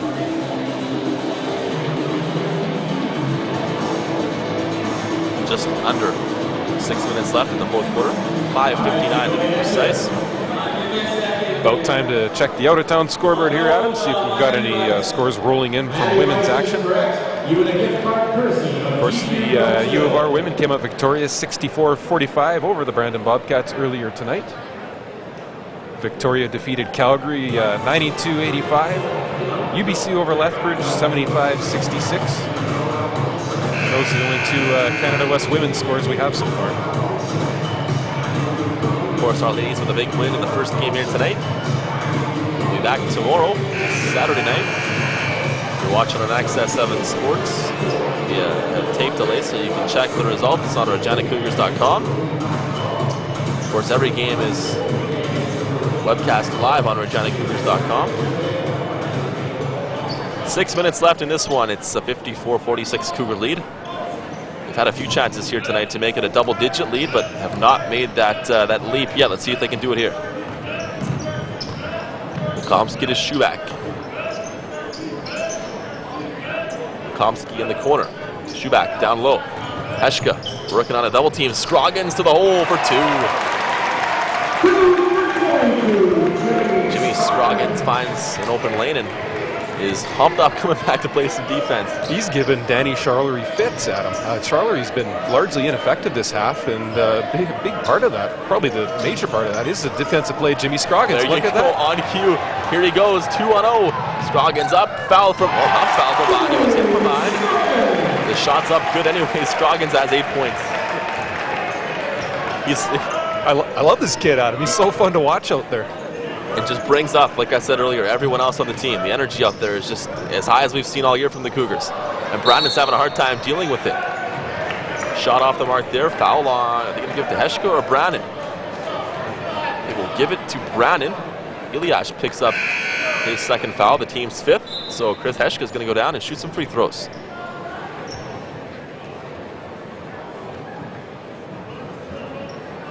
Five minutes and 1 second left here in the fourth quarter. Cougars up 12 with a chance to make it 14. Up and good for Heshka. Good to see Heshka with 14 points. Breaks the deadlock that was the 13-point battle between him and Jeff Lukomsky. You mentioned the defensive work by Scroggins, Braden, on Danny Charlery. Just 2 points for Charlery in this second half. Jimmy's been absolutely fantastic. Heshka misses the second free throw, but rebounded by the Cougars. Brandon in danger of falling out of contention here, down 13. If you steal that one away, it's tipped out of bounds by Charlery, and you can just see the body language now on Brandon. Just really after that shot. After that shot by Darius Small in the third quarter. That really is the turning point of this ballgame. Oh, absolutely. I mean, it just deflated Brandon. They have what? Did it 2 points in this fourth quarter? Brandon does? Yeah. You can't blame them. That would probably deflate me too. As much as it deflates Brandon, it absolutely pumped up the Cougars. There's Scroggins in the lane, up and under for 2. 15-point Cougar lead. Jimmy Scroggins, his first game with the CKHS with 10 points. And a whole lot of energy as he's teeing up here on Danny Charlery. Gets beat that time, and it's going to be called for a foul. Now Jimmy Scroggins is something else, Braden, and with him in the lineup, like I said earlier, the Cougars' problem this year has been when they don't come out with energy. This guy on the floor, it's almost impossible not to. Yeah, exactly. It's Scroggins is actually he's in his fourth year of eligibility. Played 2 years at Bakersfield College, but burned a year of eligibility with competing in 2 track meets with Mount Mercy College in Iowa. Well, we've got him for a few more months here, and then next year, and don't be surprised if the Cougars can make a bit of a run with this kid in the lineup. He's got 10 points tonight. Cougars are up 15 and well on their way to going over 500 for the first time in a while, Braden. What would this mean in terms of the standings if they could hold on here tonight? Oh, who knows? When you got all those teams packed in there, anything can happen any given night. It's a wild ride in the standings. Like the Cougars have gone, they were all the way down in 6th place, I believe, at one point. Now they're up. They're actually in sole possession in 3rd place right now. A win would move them to 7 and 6. They would stay at least in 3rd place, obviously. I'm not sure where Saskatchewan's playing tonight. And if you look at it, Saskatchewan's at Thompson Rivers tonight, so that's almost guaranteed win night for the Huskies, although TRU did beat Victoria last weekend. Outside of UBC, the number 1 team in the country at 11-0, it looks like it's anyone's ballgame. I mean, Calgary's 10-3, they've had a few losses. Yeah, I know the Cougars will definitely be looking to just keep within 2 wins of Saskatchewan, and that'll mean the last weekend of the year will be meaningful against the Huskies, with 1 game here and then 1 game in Saskatoon. That would be an interesting weekend. Cougars in prime position to win this game here. It's been a wild ride, one that we won't forget, and we get to do it all again tomorrow night. I'm already looking forward to it. Here's Tariq Tokar with just over 4 minutes left. He's going to jack up a 3 ball and come up with nothing but air. 12 seconds to shoot as that ball did not touch the rim. Now it's Kyle Vince for 3. He can't get it to go. Rebounded by Darius Moll, soaring up high to grab that board. Darius Moll pulled the left and right triggers there at him, threw the elbows out a little bit. Darius getting a lot of floor time running the point here late in the 4th quarter. It's been this unit right here with, well, Jimmy Scroggins has been out there. Now it's Paul Schubach. It's really amped up the energy for the Cougars, giving them this big 4th quarter lead. Oh, Jordy McFarland misses the wide open layup, then is plastered to the ground, no call. Comes Brandon, down 15. Look out. Easy 2 points there. Coleman with the dunk. Now it's the Cougars easily breaking the press. Williams, open look to Darius Moll. Now Paul Schubach for 3, no good. Rebounded by Moll. Cougs just need to set it up here and waste a bit of time here with 18 seconds left on the shot clock after that offensive rebound. Darius Moll. Down to Jamal Williams. Up top, Lukomsky. Coming off his screen from Williams. Steps back, jacks up the 3. This will be the dagger if it goes down. No good. Well, the dagger right now is all the second chances that the Cougars are getting. They're going to, by the time this possession's finished, have controlled the ball for about 60 seconds or so. Now a foul called. So not 60 seconds, 2 free throws coming. Tariq Tokar went for the wild strip there, but caught a good piece of Schubach and was whistled for his first foul of the ball game. Schubach to the line, probably not the guy you want to send to the line if you're the Brandon Bobcats. Schubach comes into the game shooting 85% from the line.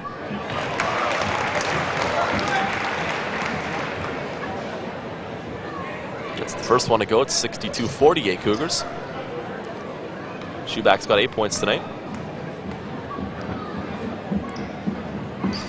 And make it 9 as he rattles that one home.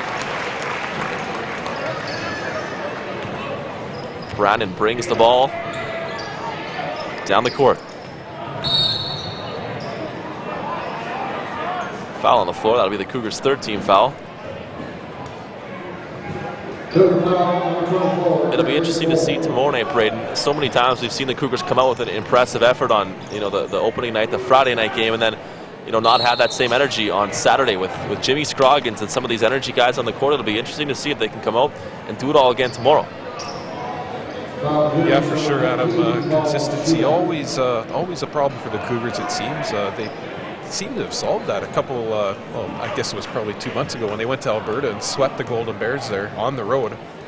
That's a very tough road trip, and the Cougars pulled it off in a big way. And those 2 wins are looming large right now, as Alberta is 6-8, Cougars are 6-6. It's a different ball game if those 2 ball games go the different way. Absolutely. Standings, like we've talked about all night, packed right tight. The Cougars are going to go over 500, and maybe if Saskatchewan gets upset tonight, pull into a tie for second. Who knows? 63-50. Oh, Jimmy Scroggins has got an open lane. Why not add a dunk to the repertoire tonight? Look at him. He's the first one back. I love this guy. Go Jimmy Scroggins, go. Here's Jeff Lukomsky. Darius Mole up for 2, blocked away. He'll go to the free throw line. Just been handed a note here. Next home games against Winnipeg will be Jimmy Scroggins bobblehead night. I'm kidding. I don't want to get in trouble. It's really not. Yeah, it's really. Well, who knows? Next year at this time, if he continues what he's doing here tonight, they might have to have a bobble night for the guy. As Darius Mole misses the first shot. And the fans break out into a well-deserved chant to Jimmy.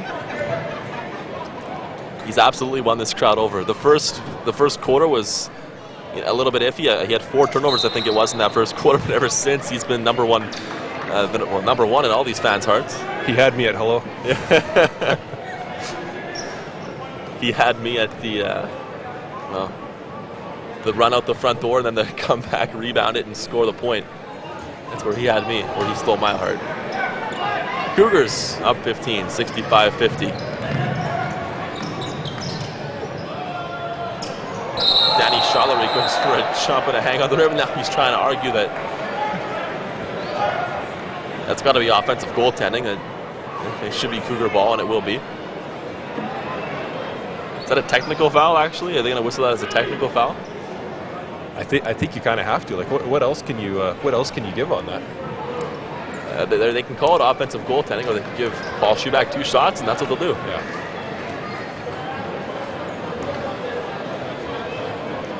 So the Cougars have this one all locked up, 65-50. It's been an absolutely brilliant night as far as they pick up the win. But on top of that, they have Jimmy Scroggins establishing himself, Chris Heshka playing well down low, and you can't really say one Cougar played a poor game tonight. It's been a great team effort. Yeah, it certainly has, Adam. It's been entertaining, like you said. Cougars well on their way to moving up to 7-6 on the year. This will be their 3rd consecutive win after their 2 wins over the Bisons last weekend. It'll be so big for them to come out tomorrow night and do it again. Can the Cougars, who are plagued by inconsistency and those off nights in the last few years, come back and make it 4 in a row? Darius Mole absolutely abused down there in the post by Charlery, no foul. Schuback at the shot clock buzzer. Off the mark. And Brandon. Tokar throws it off the nether regions of Jamal Williams out of bounds. I don't think Jamal liked that too much. No. Neither would most men. Jamal shakes it off though. And out of all this, Tony Tokar's going to the free throw line. That doesn't seem fair. Knocks down the first. I'm actually not sure what happened. Who'd they call the foul on? Not too sure. It'd be a tough foul if they called that on Jamal. I'm not going to lie to you. After that shot by Darius Mole, I've kind of lost focus. Cougars have not, though. They're up 14 and have had an outstanding fourth quarter here. They were up by just 5 coming into the fourth and have absolutely ran away with it after Darius Moll put up a 70-footer with 11 seconds left in the third quarter and knocked it down. That might have to be my lead in the official Cougar press release. I would hope so. If you can write a story on this game without talking about that in the first paragraph, look at Jimmy Scroggins getting an ovation as he goes to the bench for the remainder of the game. Well deserved, too. How did James Hillis find this guy? Do you know? I think he somehow knows Darius Moll from his time in Arizona. Okay. Well, those two played a great game tonight, and if they've played together in the past, certainly showed here tonight. Rainbow 3 attempt put up by Kyle Vince, off the mark, and the Cougars are probably just going to dribble this shot clock down as far as they can. 1 minute even left in the fourth quarter, 17 on the shot clock, 15-point Regina lead. Darius Moll, he's looked a lot more composed and a lot better here coming off the Christmas break, Brid. I think people forget that Darius Moll is only a rookie, Adam. In his first year of eligibility, just 19 years old. He's looked great tonight. He's got a lot of improvement left to do, and he's going to do it as a Cougar. Another second chance here for the Cougars. You don't win championships in one night, but the Cougars have certainly won over a lot of fans here tonight and made believers out of, well, they've really shown me a lot tonight, and it'll be interesting to see if they can do it again tomorrow. Here's Lukomsky, tipped away, 4 seconds to shoot. He'll fake, now put it up, hit the rim. Darius Moll's right there to put it back up. Why not? Cougars with a 17-point lead, 5 points for Darius.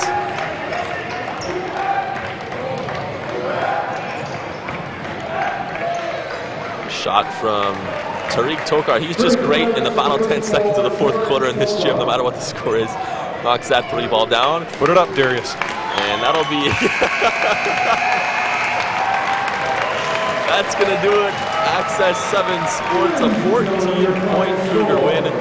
69-55, Braden, some final stats. Tariq Tokar led Brandon with 18 points. Danny Charlery had 12, and Donovan Gale had 11 for the Cougars. It was Chris Heshka had a game-high 14 points. Jeff Lukomsky had 13. Jimmy Scroggins had 12, and Paul Schubach had 11. Well, one of the most exciting games I've ever seen at the CKHS. We'll do it again on Saturday. For Braden Conshu, my name's Adam Geiger. Thank you so much for tuning in to Access 7 Sports.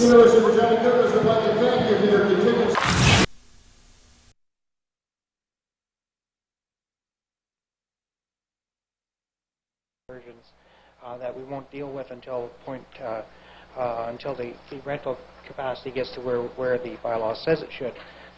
Each application, I don't think, and following what Councillor Donald stated, and I wish you would let me speak before him so it makes it sound like my idea, not his.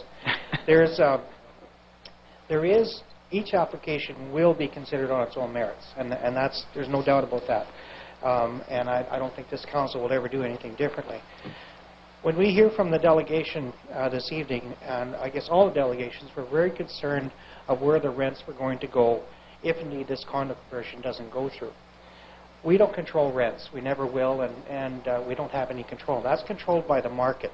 When the delegation comes forward and says that there are apartments in the city that are charging X amount of dollars, we heard from the previous delegation that they're going to keep their rents low because they want to keep the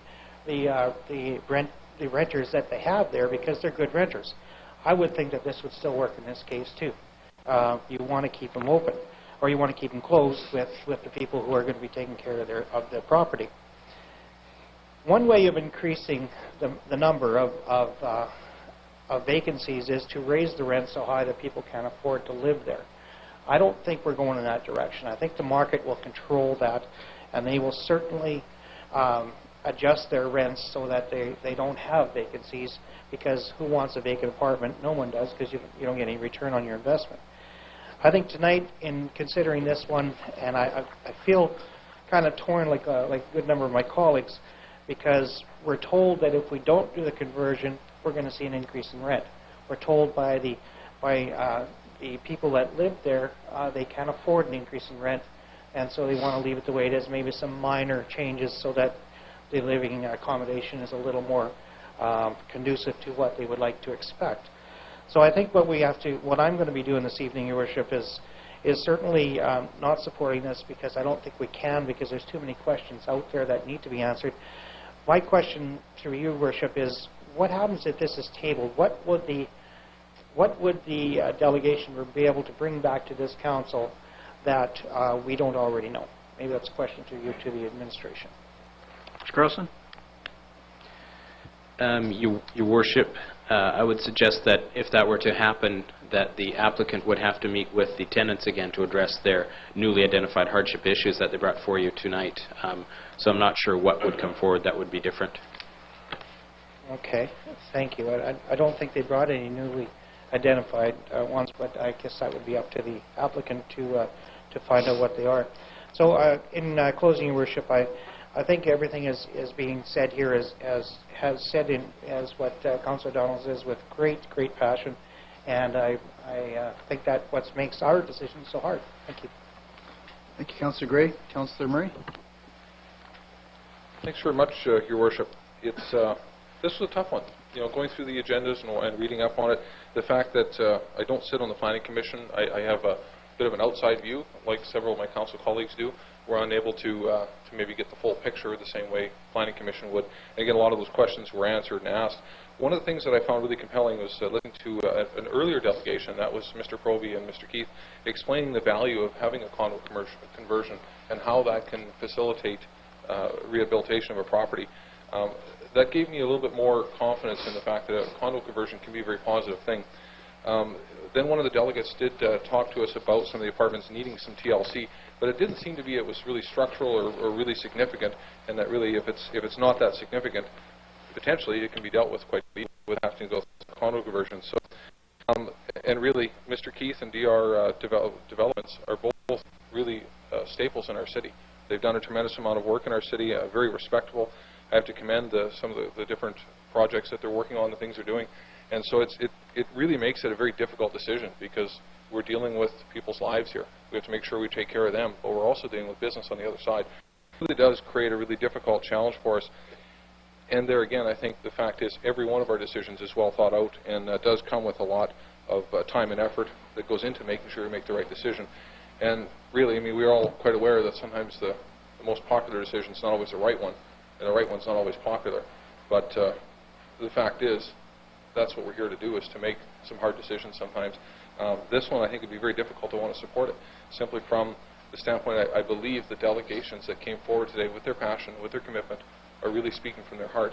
And I know that Mr. Keith would really like to see this go forward for the group he works with DR, and that there again creates that challenge, because I'd like to see him have his success as well. But I just don't see this being the right one. I think we've reached that tipping point where it's going to be difficult from this point forward. That doesn't mean there's a rubber stamp. It doesn't mean that nothing else goes. It simply means that this particular one is going to be very difficult to support. Thanks, Your Worship. Thank you, Councillor Murray. Councillor Hutchison. Thank you, Your Worship. I like my colleague here, Mr. Murray, that I also have sort of in a conundrum about this.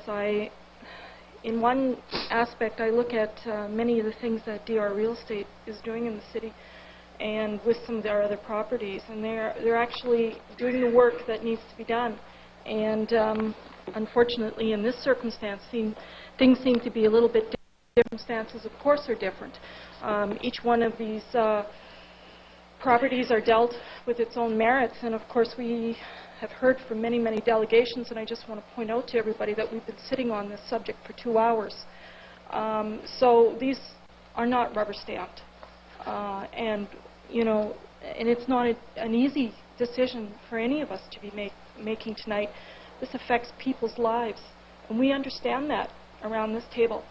And but I do want to make sure that Mr. Keith takes back to DR Real Estate that they do good work, and by no means are we saying blanket no to any development. I guess he alluded to that there is an apartment building being built, and in the city, and things are moving forward. So hopefully, in the future, there'll be different circumstances, and it would be a different outcome. But tonight, I can't support this either. Thank you. Thank you, Councillor Hutchison. Before Councillor Frugere closes the debate, I'll ask that you take the chair so I can provide you with my comments.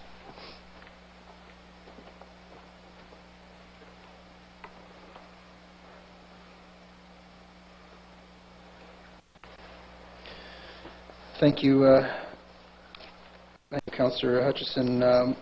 You know, we have an opportunity to make all kinds of decisions at council, and it isn't often where we'll make a decision that it actually has a direct impact on people's lives and their livelihood. In this particular case, this decision that we're going to make tonight does. A couple of comments in regards to our delegations this evening. Thank you very much for coming forward and putting in the time and effort to provide what the community's point of view is on this, what the tenants' point of view is on this. To Mr. Keith, thank you once again for coming forward, but also for actually some time ago providing a new opportunity for council to look at, and that is the 7 options that Niagara Property Management has been offering tenants. I think that certainly made our life a lot easier in regards to making our decisions, and I also think it'll provide tenants with options for them to buy into the condo conversion. And also to DR Real Estate, who came from out of Regina to come in and invest in Regina, and we hope that they continue to do so. However, in regards to the conversion, the 7 options that were provided to the tenants of Viva Apartment hasn't met to their satisfaction. We have a petition that was provided to us this evening, and again, the petition reads that we believe that converting this building into condominiums will cause a significant hardship, and that we do not support this application and urge council to reject the application. There's a number of reasons why. The hardship one, no question, is the one that really is giving me a hard time. This is going to have a huge impact on the tenants' lives, the decision we make this evening. The federal budget is going to be announced tomorrow, and it'll be really interesting to see whether or not the federal government of Canada is going to provide additional funds for affordable housing, for housing period. As you know, the program that was in place expires March of this year from the federal government, and they had announced prior to the last election that they were going to continue with that program, which is positive because that was the recommendation from the Big City Mayors Caucus and the Federation of Canadian Municipalities.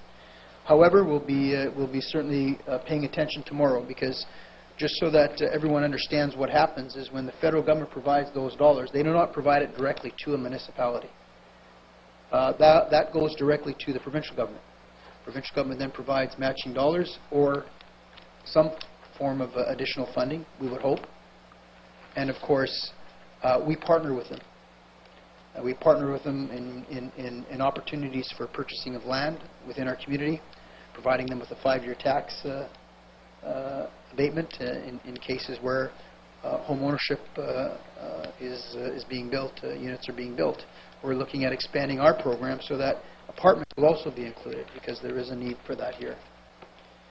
I would encourage our delegations to please write to your Member of Parliament, please write to your MLA, in this particular case your MLA.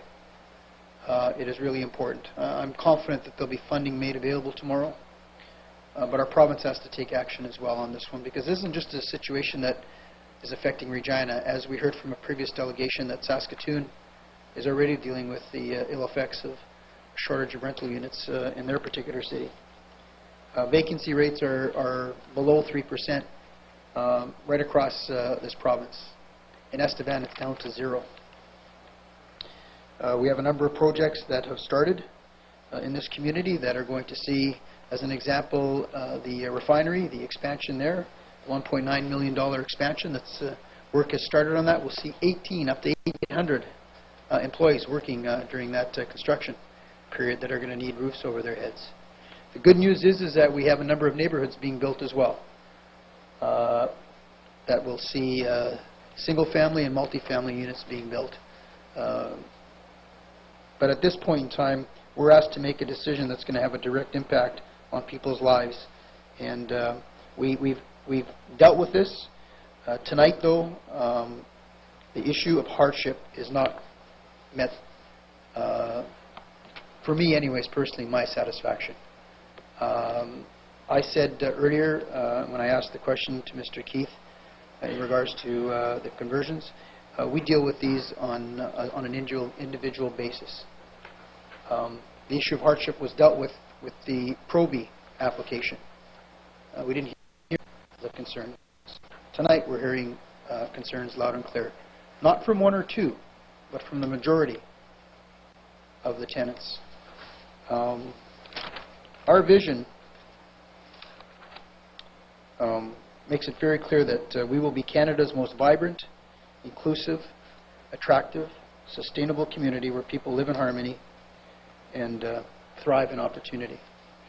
And when we make decisions, we always take into consideration this vision. And tonight, by supporting this conversion, I don't think we would be supporting our vision. And I think that in this particular case, we need to take into consideration the needs of our tenants above other considerations based on information that's before us. So for tonight, for this particular application, I can't in good conscience approve the conversion. Thank you, Councillor Hutchison. Mr. Mayor?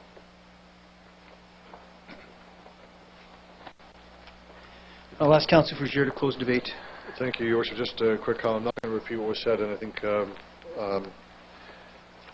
we all are struggling with this application. But I want to make one comment with respect to a request for a tabling of this. And I wanted to say, from my perspective, I don't know what we could achieve by that. I think the tenants have been surveyed ad nauseum in some ways, and I think that the forcefulness of the response, the petition states very clearly there is hardship. They are against the conversion, and that is persuasive to my mind. So I just want to make that one point, and I just to reiterate as well that when we passed the motion at Council in December, we said we would continue to look at a case-by-case basis of the 22, I believe, at the time, under current policy. After that, we would not do that. We also want to see something come forward with the province with respect to affordable housing, and Your Worship, you mentioned that as well. So we're in a tangled web here. We're in a very different market, too, than what happened a couple of months ago when this application came forward. And I want to join with the rest of Council to thank NICOR and, of course, DR for what they're doing in terms of the work they've done before, because they are a good corporate citizen.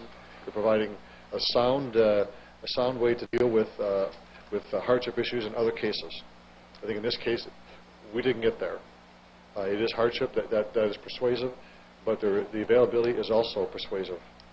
0.5% says it all for me. So in this case alone, I cannot support the motion before us, Your Worship. Thank you. Before I call the question, just clarification from the clerk. If the recommendation is rejected this evening, do we need another motion for denial then? Maybe you can clarify that? A motion to deny makes it very clear as to what Council's intent was, and I believe the legislation usually says that you can either approve or deny an application, so a motion that very clearly says it is being denied then follows the legislation. Motion is concurrent. Right now, the motion that was moved by Councillor Fougere was concurrence. It's true. So we would have to vote this down and move a motion concurrent to deny afterwards. I'll call for the question on approving report concurrence with the report 9.3. All those in favor? Again, this is for approval. All those in favor? Against? Okay, we would need a motion now on denial. I'll move denial. Seconded by Councillor Clifton. All those in favor? Against? It's carried unanimously. Your worship, I'll move a 10-minute recess. I'll second that. All in favor? Against, carried. It is 8 o'clock. We'll see everybody at 10 after.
To Melody's Dance Bands, the show that brings a variety of bands and dancers right into your homes. So roll up the rug, push back the furniture, get ready for a good time.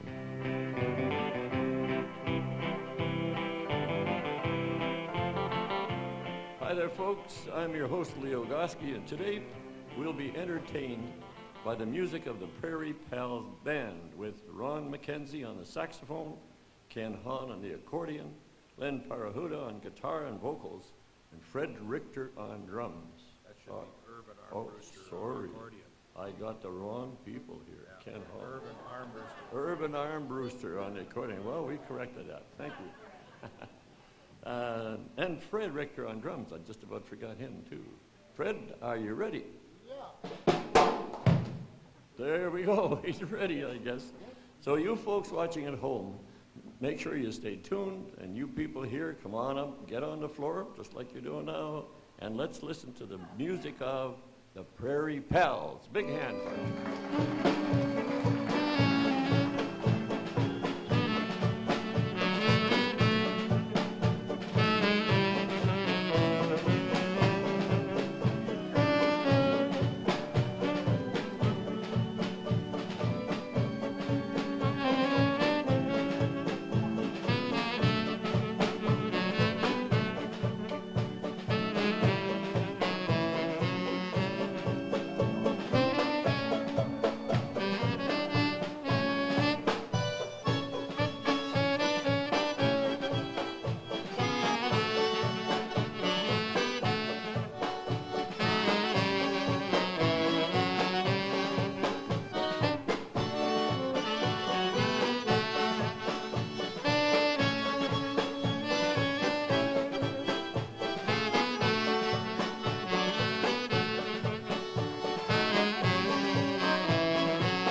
smile a while.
I have with me four of the people that were dancing here today. And we'll just take a look quickly. And what are your names, please? Maxine McClellan. Maxine. Fred Welder. Fred. Elsie Chabot. Clayton Goff. So you people have been here before, I understand, right? Twice a week. Twice a week? Yeah. Okay. Yeah, we've been here before. Okay. You're not telling me how many times. Oh, been here for about 7 years. Oh, that's great. Time you went home. I know, and I'm going. I don't live here, but some of my kids think I do. That's great. How do you enjoy this here? Oh, it's wonderful. I think everybody should try it out. It's good. It's good for your blood pressure. It's good for your health, and it's good exercise for your whole body. You agree with that? I do, and you make many, many new friends, and that's just absolutely great and necessary. Be careful when you say I do there. Oh, yeah, this is a great place to have fun. That's true. Okay. I enjoy it very much because I enjoy my dancing so much. Well, I found out from experience that you're a very good dancer, and I don't know, it's a toss-up between the two ladies here. Depends on who's tired. That's right. That's true. And you say that you've been here for a number of years? Oh, yeah, probably 7, 8 years. Out of that time, what's your favorite band? Do you have one? Yep. And they are? Prairie Pals. Prairie Pals. Those are the people that played tonight. They're my favorite. Fantastic. Very Yep. good. And how about you, Fred? Same here. Okay. Well, you're not going to argue with a lady, I can tell that. And I enjoy the Prairie Rhythm Airs. See, I don't know that group. Do they play here as well? At times? Yeah, okay. I think all the bands are good. I can't pick out one favorite one. Good. You're not a politician by any chance. Okay. Well, appreciate you coming out and having a little talk, and we'll see you here probably next week then. Well, we hope so. Thanks very much. Thank you. Okay, it's polka time. Just because. Okay.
your name, which organization you represent for the record, if any. You have up to 10 minutes to make your presentation, and we ask that you follow the brief that you provided the clerk's office last week.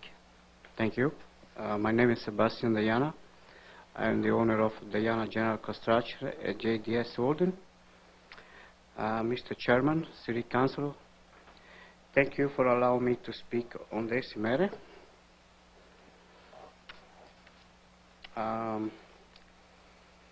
Yes, I have something prepared here, but I'm here stand in front of you just speaking out of my heart. But I must remind you, Mr. Deanna, that you must follow the brief. Okay. I realize there is a procedure that needed to be followed in this situation.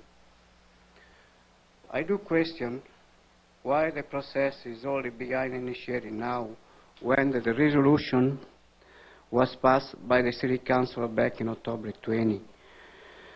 I understand they first notified this problem on November 27, which was about like good 5 weeks after. From the time of the resolution. According to the time frame mentioned in the letter we received from Mr. Robert Burke, it seems that if the process had to be initiated immediately after the passing of the City Council, it would have been near complete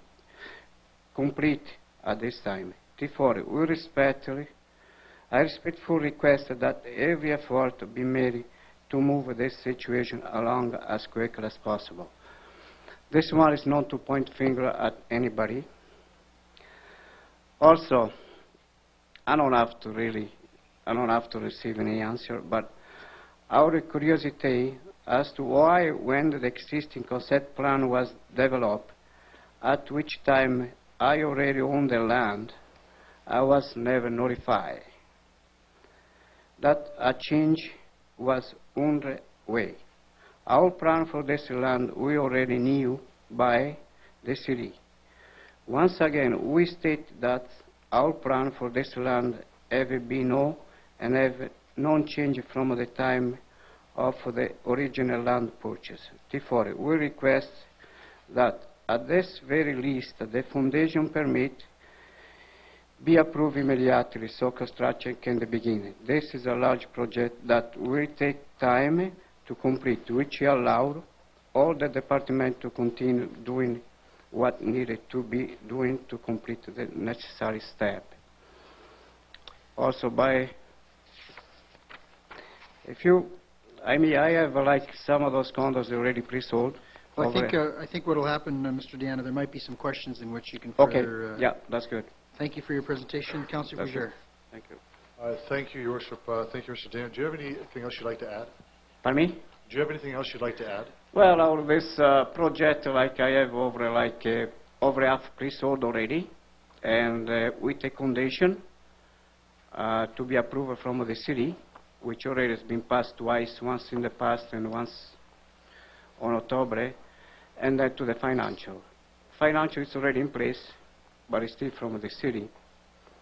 It's still like dealing. So that's what I say. And they already pre-sold. And out of those 48, for sure, I tell you, and I'm not going to really put any right, but it's going to be like a secondary rent, which people are doing for investing, and there's going to be a low rent into I know because I did in the past, and some brand new condominium, really new, they're still renting less than what Boardwalk is renting. So this project is a good benefit for the city. It's in good location. I don't have any complaints. It's been like advertised for about 8 months right now. And we never had any complaints by anybody. And people, they're buying from the area. So, I don't know, it's nothing wrong. Thank you.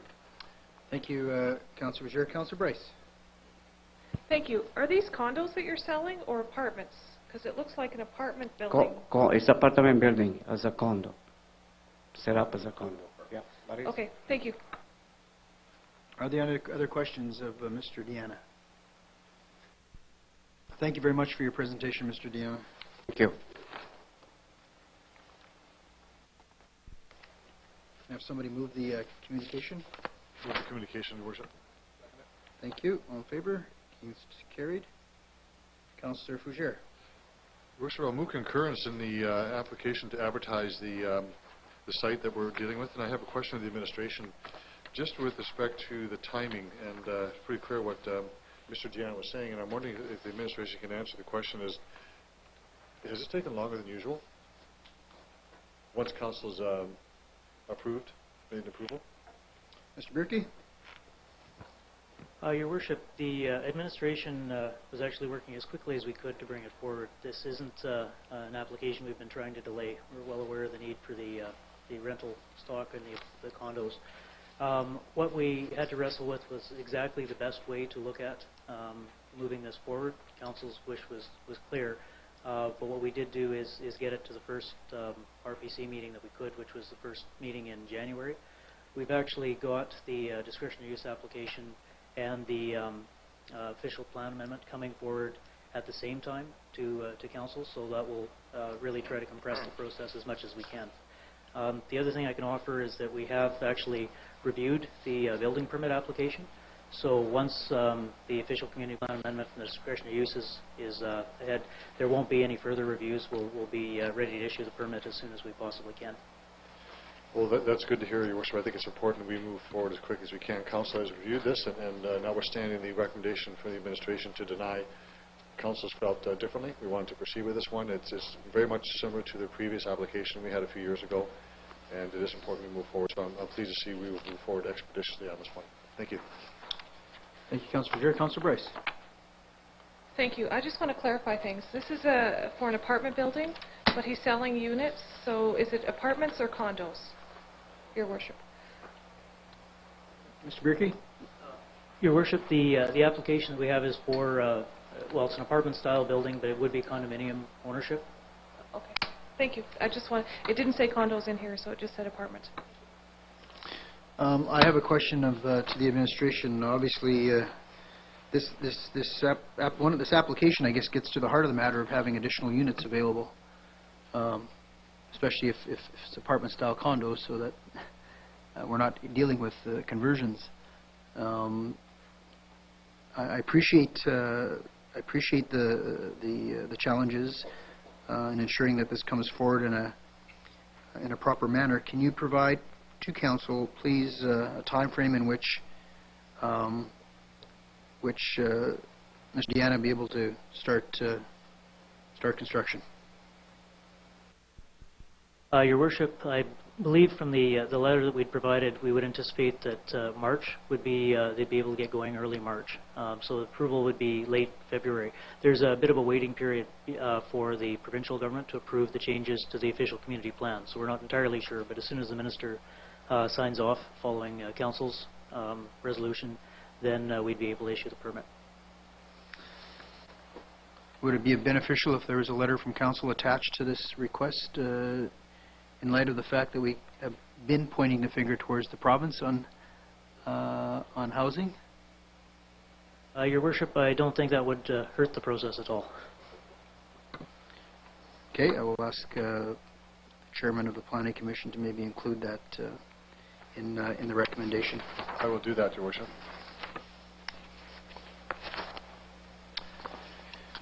Okay, do I need a seconder, I guess, for that amendment? I'll second that, Your Worship. Thank you. Further discussion? Seeing none, all those in favor as amended? Against?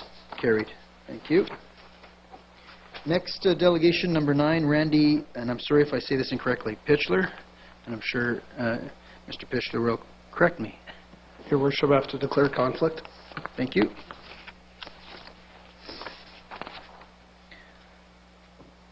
Welcome to City Council. Please state your name, which organization you represent, if any, for the record. You have up to 10 minutes to make your recommendation, and I ask that you follow the brief that you provided the clerk's office last week. Thank you, Your Worship, and members of Council. My name is Randy Pickler, and I represent... Sorry about Pitchler. I'm sorry. I've been called everything, don't worry. I represent Rosewood Land, owner of the 2 parcels of land which are intended to be subdivided into Bearland condominium units. Just a bit of background. with regards to these parcels. In 2004, during preliminary discussions with Syndicate Products Limited, the land developers of the Riverbend subdivision, we discussed with them the possibility of subdividing the 2 parcels of land into Bearland condominium units. Syndicate Products indicated that they would prefer that single-story units with or without walkout basements be constructed on the ends of these parcels next to the South Lake. In July of 2006, we signed a formal agreement with Syndicate Products to purchase the 2 parcels. The agreement indicated that we were not to construct any buildings on the parcels other than single detached bungalow walkouts, double attached bungalow walkouts, single 2-story walkouts, or double attached 2-story walkouts. We found that this was an acceptable use of the property. Our current proposal is to be permitted to construct what was agreed to in our formal agreement with Syndicate Products. Given the fact that the existing developments surrounding the South Lake are a considerable distance from the proposed development, we feel that we should not be limited to single-story buildings with walkout basements. We feel that restricting the development to single-story units will limit the marketability of the development, therefore placing an unnecessary financial burden on our company. We respectfully request the Council approves the discretionary use application without the single-story restriction. Thank you very much for your presentation, Mr. Pickler. Councillor Fougere has a question. Thank you very much for your presentation. The single-story restriction you have, and I understand that that's the agreement that you have, you signed in July 2006 with Syndicate was for that. That is correct. I was not aware of previous, I'm not sure if they were actual commitments on behalf of Syndicate that they made. I found the material related to that Syndicate had indicated that there would be single-story developments in this area. We weren't aware of that. Okay, but you right here, it's a formal agreement with Syndicate you signed in 2006. So I take it that what you're asking Council to do tonight is to release you from that commitment that you have to Syndicate. Is that right? No. Our commitment that we have with Syndicate allows us to build single or 2-story. Okay. Now, what I understand was that there was previous discussions with regards to this property that there may be single-story development in the area. And one of the thoughts that came to my mind was that the construction of 2-story buildings will not block the view of the lake for any of the existing residents any more than the construction of single-story buildings will. Your Worship, thank you for that. As I read this paragraph, this is the third paragraph in your letter to us about the formal agreement, I took to mean when you write of double attached 2-story walkouts that it was in fact, if I say on the street front it's single-story, but it has a walkout in the back, so it becomes a second level. That's correct. Is that what you're talking about? So actually, that's correct, yes. That's what you're looking for. But you're saying here you want to build 2 stories. You want to be released from that. You want to build actually 2 stories. That's correct. I see. Okay, thank you very much. Thank you, Councillor Fougere. Are there any other questions of our delegation? Councillor Brown? Thank you, Your Worship, and thank you, Mr. Pickler, for coming forward. Would zoning which allowed construction up to 11 meters in height be sufficient for your purposes? Yes, it would. Thank you very much. Thank you, Your Worship. Thank you. I don't see... oh, I do. Councillor Gray. Thank you. Thank you, Mr. Pickler. Did you have any public meetings on this proposal, or is it just something that's coming here? Like, does the community know what you want to do there? From what I understand, I'm also president of Jastec Riverbend Projects Inc. We're constructing 3 new condominium buildings in the area. The overall concept plan was presented to the community association at that time. And it showed 2-story buildings? I believe it wasn't descriptive on what was going to be built on these other parcels. Thank you. Thank you, Councillor Gray. Seeing no other delegation or other questions from Council to the delegation, thank you very much for your presentation, Mr. Pickler. Thank you. Councillor Boucher. Thank you, Your Worship. There's actually 2 reports coming to us, 05 and 06, and they deal with the same area. One's at 2098 Heseltine, and the other one is 2902 Heseltine. And I'm going to move receiving file just for a moment, and I want to make a comment, then I may change that recommendation. Members will be aware that... It's been seconded by Councillor Clipson on the receiving file. Thank you. Members will note that a few years ago, those who were here, we had a discussion with Cindercrete, who were the main developers of the Riverbend site. And there was extensive public consultation related to the properties in question. And members will have received in their package a memo from Mr. Bierke that speaks to some of the discussions and the points of view. And I would refer members to a quote of Kevin Reese, then with Cindercrete property.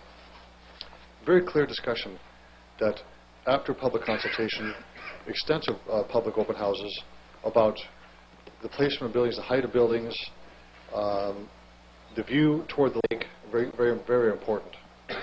And I wanted to thank Cindercrete for the work they did because they went out of their way to respond to residents' concerns. They were both reasonable on both sides, but very strong feelings on both sides.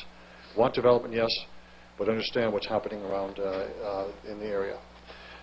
Mr. Reese stated, and I believe this quote's in here, said, with respect to the 3 bays on the South Lake, we have planned for single-story, low-density housing along the west and east perimeter. We have met with the residents of the Riverbend Place, and this addresses their concern about why they will be viewing as they look out across the lake.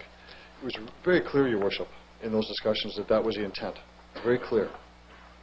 And I am concerned by the delegation coming forward wanting to change this. And it sounds as though, and if I read it correctly, that he has a formal agreement with Cindercrete to do just that. It would be a walkout 2-level at the back, but on the street level it would be a single story. And now he wants to change it to 2-story. I'm very concerned about, because of the extent and the nature and the scope of public consultation that took place, that we not change this unless the public is aware of that.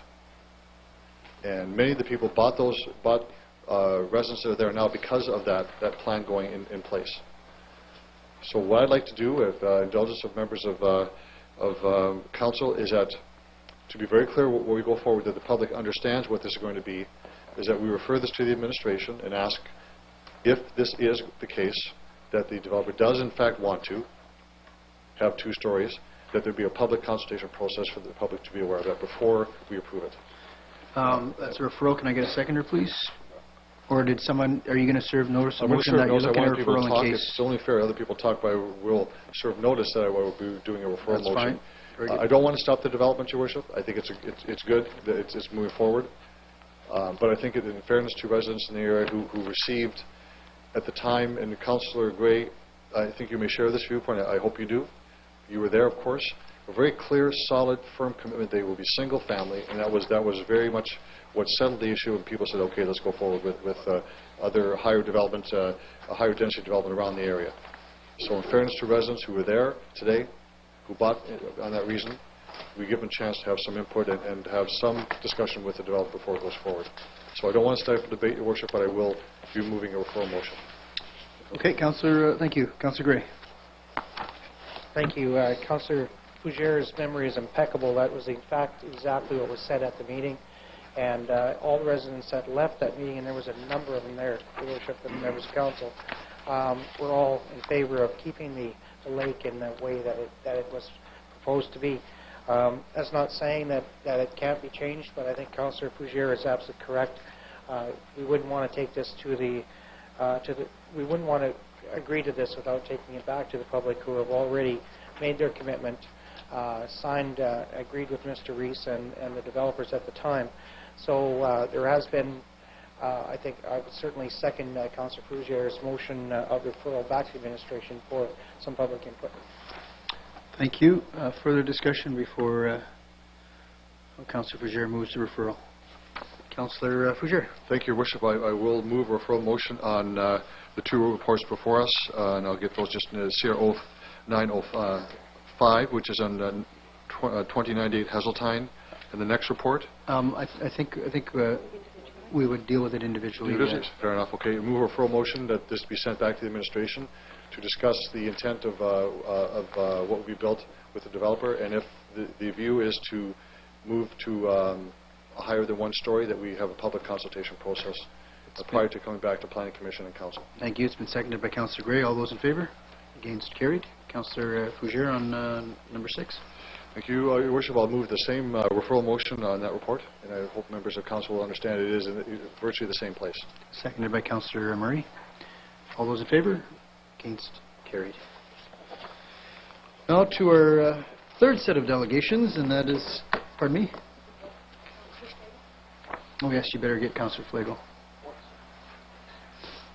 Fourth set of delegations, that's right.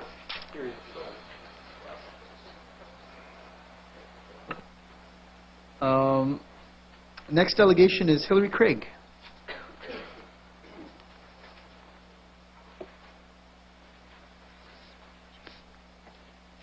Welcome to City Council, Ms. Craig. Thanks for your patience in waiting for a few hours here to be able to speak to us. I ask that you state your name and which organization you represent, if any, for the record. And you have up to 10 minutes to make your presentation, and I ask that you follow the brief that you provided the clerk's office last week. Thank you very much. My name is Hilary Craig, and I'm here representing Whitmore Walkers and the Whitmore Park Community Association. And I'd like to thank you for the opportunity to speak and share our concerns on behalf of these two groups. Thank you. A couple of weeks ago, I had the good fortune to experience the benefits of improved snow clearance in Regina. I walked about 5 kilometers from the corner of College Avenue and Albert Street to my home on Champlain Drive in Whitmore Park. I had the pleasure of walking on well-cleared sidewalks for about 95% of my walk, and I was delighted. The sidewalks were completely clear from College to 25th and outside Safeway. However, from then on, the situation was rather more variable. The sidewalk outside the former gas station, owned by a company in Markham, Ontario, had not been cleared. The Sherwood House, a small, locally owned hotel, had done a good job. The outside of the West Harvest Inn was awful. I deliberately avoided Parliament Avenue since I knew that few property owners there bother to clear the snow in front of their residences. However, I'm happy to say that the situation was much better on Spence Street and Cullerton Crescent, and the walk through Massey Park past Campbell Collegiate and the Anglican Church was excellent. Bouquets to the city, the Board of Education, and the church. The rest of the trip had its ups and downs, literally, and I won't bore you with any more detail. I provided this much detail because I think drivers really understand the inconsistency that makes walking in Regina in the winter a crapshoot. You might be lucky, you might not. I often wonder what the response would be from drivers if they found they could drive 7 blocks on cleared roads and then had to negotiate 3 blocks where the snow had not been touched. I guarantee that the city's metaphorical switchboard would light up like a Christmas tree. All this leads me to the conclusion that when push comes to the shove, pedestrians and their needs really don't matter a whole lot. I believe, however, that this could change with planning and coordination by the city. And I'm going to make a proposal that I believe would be doable and would make a substantial difference to the safety and well-being of a significant number of pedestrians, and which would probably make things easier and even cheaper for property owners. I'm going to speak about a very defined area, South Albert Street. And first, some background about this area. South Albert Street probably has more pedestrian activity than almost any other part of the city outside the downtown and cathedral area. And here are some of the reasons for the activity. There are probably between 50 to 60 separate properties on the street. Many have multiple tenants. Although this is definitely not a neighborhood like Cathedral or even Hill Avenue, it is not characterized by big box stores, car dealerships, and businesses that draw clientele from all over the city. In fact, there are only a few large stores that mostly attract local residents. They are the three supermarkets, Canadian Tire and Shoppers Drug Mart. There are also a number of strip malls with tenants that include medical facilities, insurance bureaus, craft stores, and so on. In this area that is very accessible to the Trans-Canada Highway, there are 2 and soon will be 3 large hotels and 1 small motel. The hotels often host large gatherings such as conference, weddings, banquets. They also provide accommodation for visiting groups such as sports teams. It's very common to see tourists walking about in this area. They frequently cross from the hotels on the east side to the restaurants on the west side.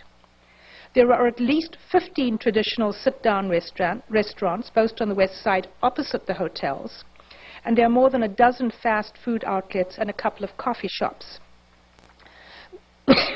1 block east and 1 block west of Albert on Ray and Spence Street, there are many apartment buildings and condominiums. These house a significant number of elderly people, students, and people with low incomes. I would guess that a significant number of these residents do not own cars. I would conjecture that many of the pedestrians on Albert Streets on South Albert, unlike their counterparts in downtown Cathedral area, are sporadic users of the sidewalks, guests at the hotel, shoppers, etc., rather than people who make daily and predictable trips to work. This means that they are probably not likely to either know about the bylaws and even less likely to call 7000 if they encounter hazardous conditions. Now, some comments on what happens in winter. Snow clearance on the sidewalks is, to say the least, spotty. It tends to be better on the east side than on the west. There are sidewalks missing altogether on the west side, south of Canadian Tire. It's my observation that the property owners are much more likely to do something after a significant snow event, such as we had this last week or so, than they are when there are light snowfalls of 3 or 4 inches. Now, 3 or 4 inches may not seem like much, but after a couple of such events over a period of time, the sidewalk soon becomes very uneven and hazardous to walkers. Now throw into the mix the fact that many of the properties are owned by absentee landowners who are not on the site to see what's happening and to ensure that the contractor does the job of clearing the snow. So it falls to the individual walker to call 7000. After the call goes in, the process grinds into action, but it takes time, maybe even weeks. And the pedestrians still have to negotiate the uneven, icy sidewalks. If they are old and disabled, they probably stay at home or take chances that they don't want to have to make. The rest of us just stumble along. Add to this mix the problems around bus stops. The city is doing a better job of clearing the windrows in front of bus stops. However, at many bus stops along this artery, bus riders have to trudge 4 or 5 feet across a boulevard through a foot of uncleared snow in order to reach the bus stop. Some of them elect to exit the sidewalk at a driveway and walk along the paved area, competing with vehicular traffic. Not a safe procedure. I'd like to go back to my comment about the section of Albert between 25th and College, the part that was such a pleasure to use and which is generally very well maintained. There are only 4 property owners involved: Wascana Centre Authority, the Regina Christian School, SPMC, I think it has another name, but I don't know what it is, and the Marion Complex, all of them local. If we go to the area south of 25th, we have dozens of property owners. While the city does send out notices in fall and winter giving notice of the bylaw, the task of making the policy known, reporting and ensuring compliance is arduous, piecemeal, and involves several different departments and organizations, and in summary, it doesn't work very well. I'd like to suggest that the city consider investigating and implementing the following action. Impose a levy on the property owners, just enough to cover the cost of having a single operator, directed by the city, clear both east and west sidewalks from 25th to Gordon, in just the same efficient way that the sidewalks from 23rd to College are cleared by, or 25th to College are cleared by Wascana Centre Authority. It wouldn't take very long for a single small snowplow or bobcat to travel down one side of Albert and up the other side. The results would enhance pedestrian mobility and safety considerably. They would also eliminate the need for notification, monitoring and enforcement. I suspect that most of the property owners, especially the absentee ones, would actually be relieved to know that they would have the matter taken care of. I also suspect that the final cost to the property owners would probably be lower than it presently is. And when one considers the environmental cost of having each property cleared separately, a separate bobcat or plow for each one, it probably would be a truly green solution to have a single operator clear the area. Use city bus stop not only to clear the inside of bus shelters, but to ensure that every bus stop is accessible from the sidewalk, so that bus riders are not required either to slog through snow or walk in the paved area normally reserved for vehicles to reach the bus stop. Ensure that the intersections are sanded on both sides so that they are less slippery for pedestrians as well as for cars. Bear in mind that it's difficult in warm weather for an able-bodied person to make it across Albert, Parliament or Gordon before the light changes. We hope that the city will give serious consideration to this proposal. Thank you very much. Thank you very much for your presentation, Ms. Craig. Are there questions of our delegation? Councillor Brown. Thank you, Worship, and thank you, Ms. Craig, for coming forward this evening. You made 3 points, and point number 1 very clearly talks about 25th to Gordon. Just to clarify, points 2 and 3 are also, through your worship, restricted to 25th to Gordon on South Albert? At this point, yes, but it doesn't mean that they couldn't be done elsewhere. I think, for example, the sanding big intersections particularly, but all intersections on both sides would certainly make a huge difference to pedestrians because you could slip both sides. Okay, thanks for that. Through your worship, have you had any discussions with the administration at this point about your 3 proposals? I asked about what the procedure was, and that's basically what the discussion has been. Okay, thanks very much. Your worship. Thank you, Councillor Brown. Councillor Hutchison. Thank you, Your Worship, and thank you, Ms. Craig, for coming down here tonight. And also, I want to thank you. You emailed me, and I know that you've walked the entire distance in the south end there, checking on all the property owners. And I wanted to ask you about your little graph in the back of your submission here.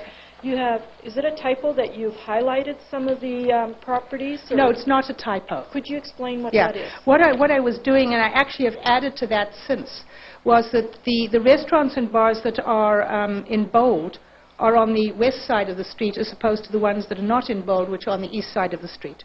So it sort of gives you a sense of the fact that most of the restaurants are on the west side of the street, whereas the hotel accommodation is on the east side of the street. Thank you very much for that. And also, you had some observation around the bus stops and the city clearing, and I know that at Parks and, or not Parks, but Works and Utilities, you had some other comments about the conditions of the inside and how to get from, well, basically get to the bus stop if you wanted to be in the sheltered area, and could you elaborate on that? Well, there are 2 things. One thing is that I had an interesting conversation actually with a member of a city staff member who was clearing one of the bus shelters, and he told me that his specific job was to clear the inside of the shelter, and he expressed a great deal of frustration because apparently he said then people come along and clear the sidewalk, and it's oh dear, there's a mess in. I spilled some water. Okay. We'll take care of it. That's okay. Thank you. So that people can't get into the bus shelter, and it very much depends on where the bus shelter is. But it's not just shelters; it's also the bus stops, because many of the stops don't have shelters. The other thing that just a particular stop that is particularly horrifying is the one on the corner of Gordon and Albert South, where you actually have to. The only way to access it is to walk about from here to the end of this section, up on the street, the same direction as the traffic to get to the bus stop. Because there's a big ditch, about as wide as from here to the other side of the room, which is never cleared and which is quite deep, has quite deep snow. And this particular bus stop is in fact across Gordon Road from an apartment building which houses a lot of senior citizens. So I don't know quite what they're expected to do or how they're expected to get there, but it's very hazardous. Thank you, Ms. Craig. That is exactly the bus stop that I was thinking. Yeah, it's a horrible one. Thank you. Thank you. Further questions of our delegation? Seeing none, thank you very much for your presentation, Ms. Craig. Thank you very much. Sorry. Our next delegation is Terry Sleva.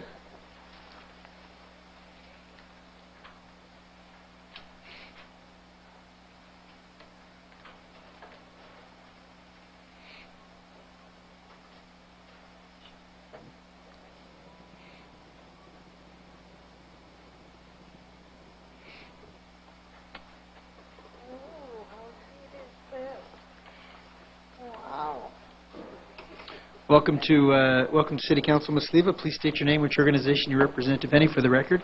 You have up to 10 minutes to make your presentation. We ask that you follow the brief that you provided the clerk's office last week. Thank you. Your worship, members of City Council, ladies and gentlemen, my name is Terry Sleva. Is it loud now? We can hear you. Oh, okay. I'll stop the clock here. The chambers are much better than the last time you presented to City Council. Okay. Thank you. My name is Terry Sleva, and I'm the coordinator on snow removal issues with the City of Regina Citizens Public Transit Coalition. My assistant is Lindy Ellingworth. There has been an improvement with snow removal on roadways and on some sidewalks adjacent to city property. Thank you. I would like to start with my concerns, and then I will read a letter from a friend, Christine Henry, who uses a walker and sums it up very nicely. Along with people using mobility devices, there are many people in Regina who do not own vehicles or choose to travel in an environmentally friendly mode. For example, buses, bicycles, etc. It is those people who are experiencing difficulties with the snow situation. With our impending recession, bus service will become a more viable option, so snow removal needs to be improved to and around bus stops. Just one portion that has an uncleared stretch of sidewalk creates problems with mobility. I'm speaking about areas that are not maintained weeks after the snow event. Yes, they are reported to City Council or to City Central with no success in most instances. Who else should I refer people to? I've seen adults and children in many instances this winter walking on the busy streets because the sidewalks were impassable. Should this be reported to City Central as well?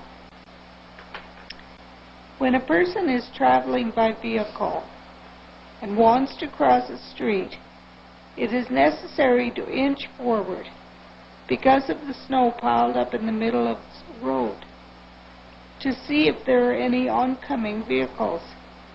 If the oncoming vehicle does not see your car in time and strikes it, according to SGI, the oncoming vehicle is liable. Snow piles in the middle of the road should be cut down at least at the ends to provide adequate vision for motorists. Another question.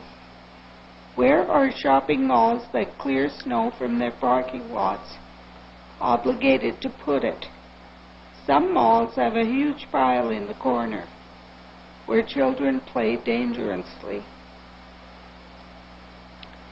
Pedestrian traffic difficulties need more attention, so I would like to read the letter from Christine now. I understand that according to the consultant's comments regarding snow removal from sidewalks, 75% of residents are apparently in compliance with the city's policy. I do not have information as to where the consultants found this compliance, but I respectfully submit that they likely did not travel through the central zone of Regina, which includes neighborhoods such as Al Ritchie, Cathedral, Court Group, Transition, etc., because most residents in these vicinities are not in compliance. In areas where driveways intersect with the streets, residents are more likely to clean their sidewalks as an extension of clearing their driveways. However, in neighborhoods where driveways are located in the rear of the property, residents are much less likely to clear the snow at the front of their houses or the sidewalk. In my locale, for example, Ray Street has not had clear sidewalks, nor has Victoria Avenue, east of Albert Street, since the first snowfall of the year. While I appreciate the efforts of the committee to encourage all residents to clear their sidewalks through advertising, I do not believe that is enough.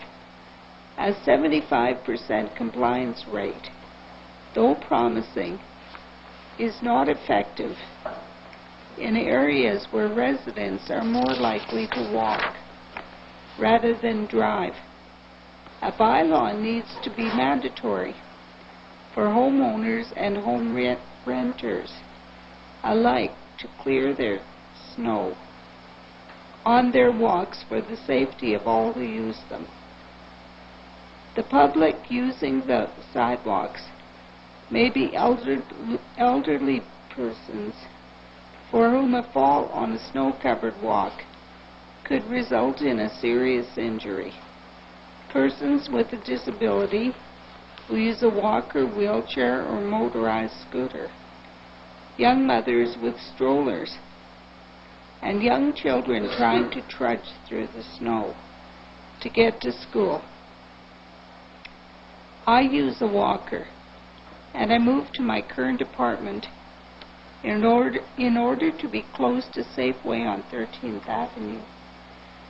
I have not been able to walk the 3 blocks since the first snowfall because sidewalks have not been shoveled. It is also difficult for me to travel the 2 blocks to Albert Street to catch the bus transit for the same reason. My daughter-in-law is unable to visit me now because it is impossible for her to navigate her stroller safely on the streets either. I have lived in numerous cities across Canada. In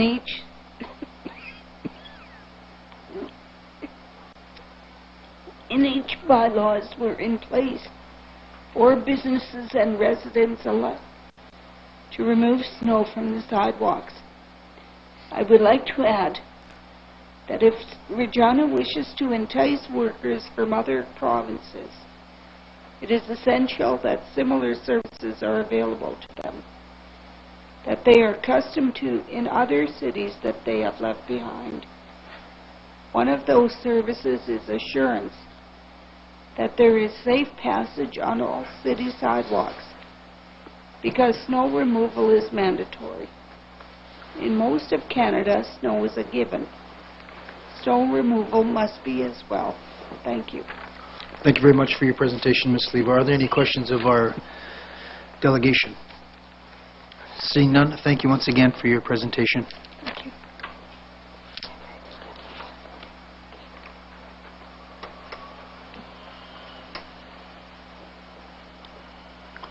Our next delegation is Catherine Verrill.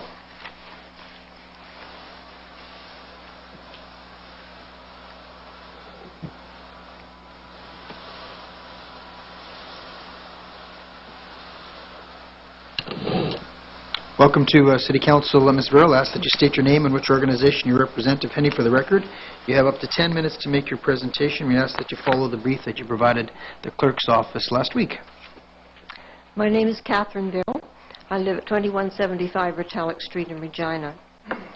I'm speaking for Transport 2000 Regina, one of the groups within the Regina Citizens Public Transit Coalition.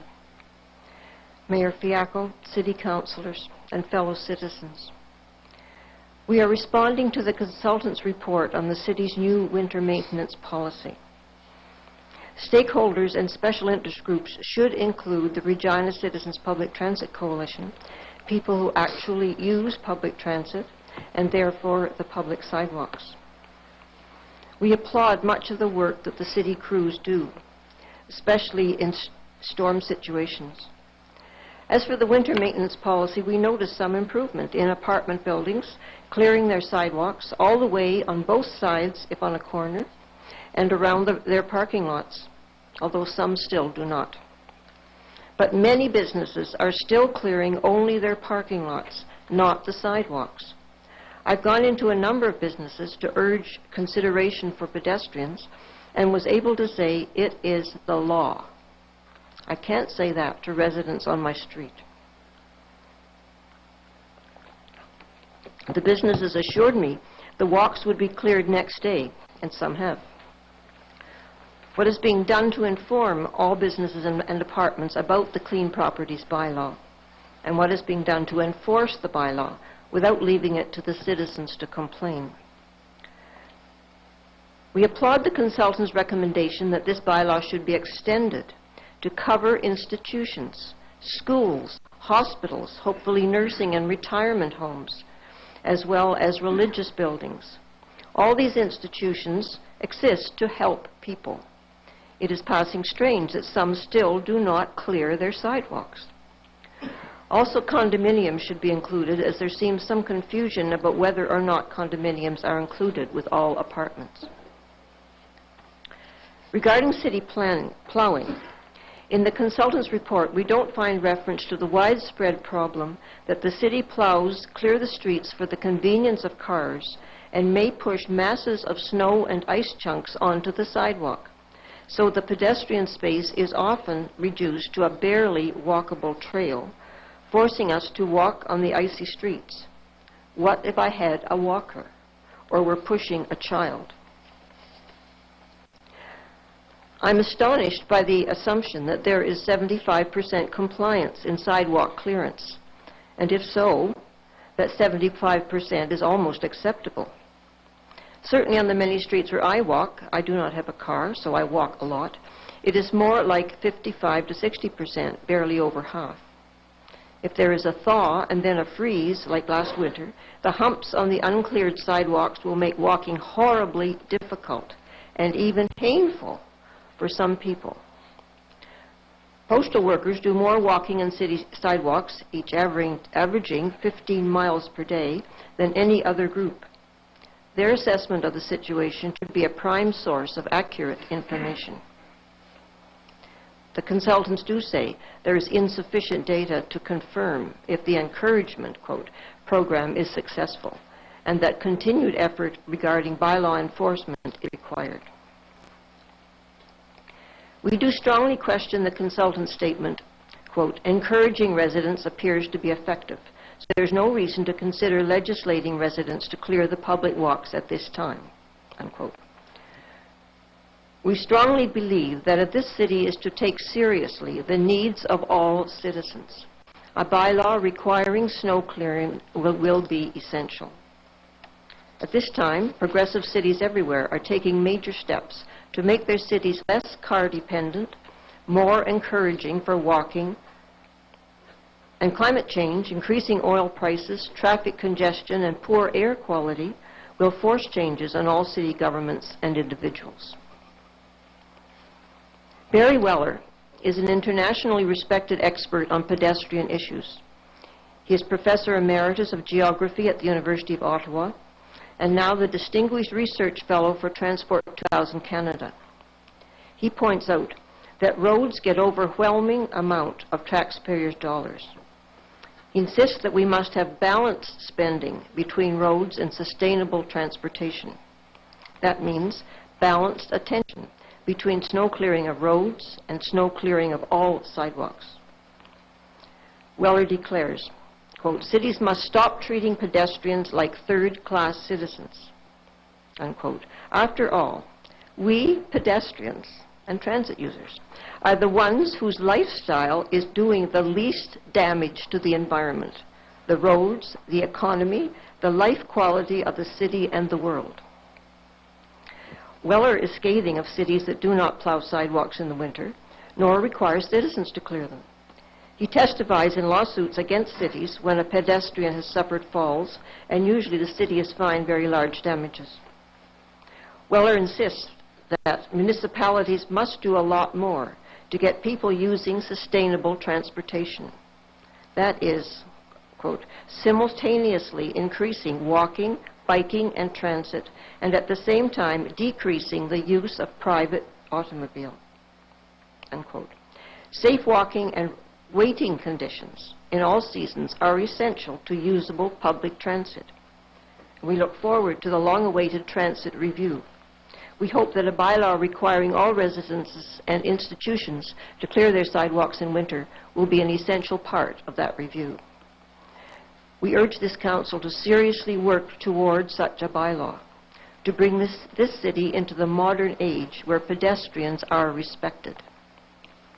And we say to everyone, is your sidewalk cleared and smooth enough for a person with a walker or a wheelchair or pushing a child stroller to make it through? It takes only one small stretch not cleared to make the whole block impossible. Please put yourself in the other's shoes and be a good citizen. Thank you. Thank you very much for your presentation, Ms. Verrill. Are there any questions, Councillor Flegel? Yes, thanks, and thanks for your presentation. You made reference to Mr. Weller. Did he give any suggestions as to where or what you would do with all the snow that's on the sidewalks, and at what cost?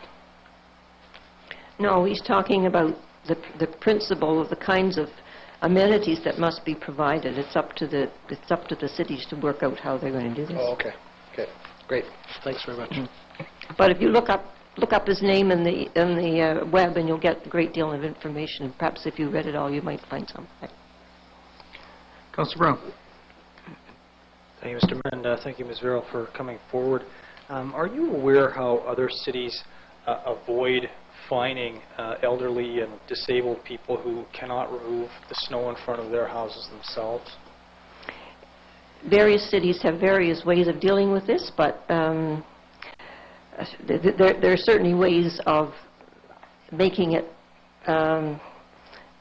fair for people who would have difficulty in clearing their sidewalks.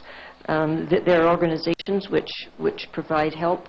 The city can set up, I think they do in Calgary, a kind of angels group that you can register with, and then you find out who needs to have their sidewalk cleared. There are certainly ways of doing it, and the city can find that out from the various cities who are doing it in different ways. But I find a number of people has said on their street, it's not the seniors who are not clearing their sidewalks. It's far more likely to be young people. Thanks very much. Your Worship. Thank you. I don't see any other questions. Thank you very much for your presentation. Our next delegation is Mr. Malcolm French and company. Yes, Al. Lots of company. Lots?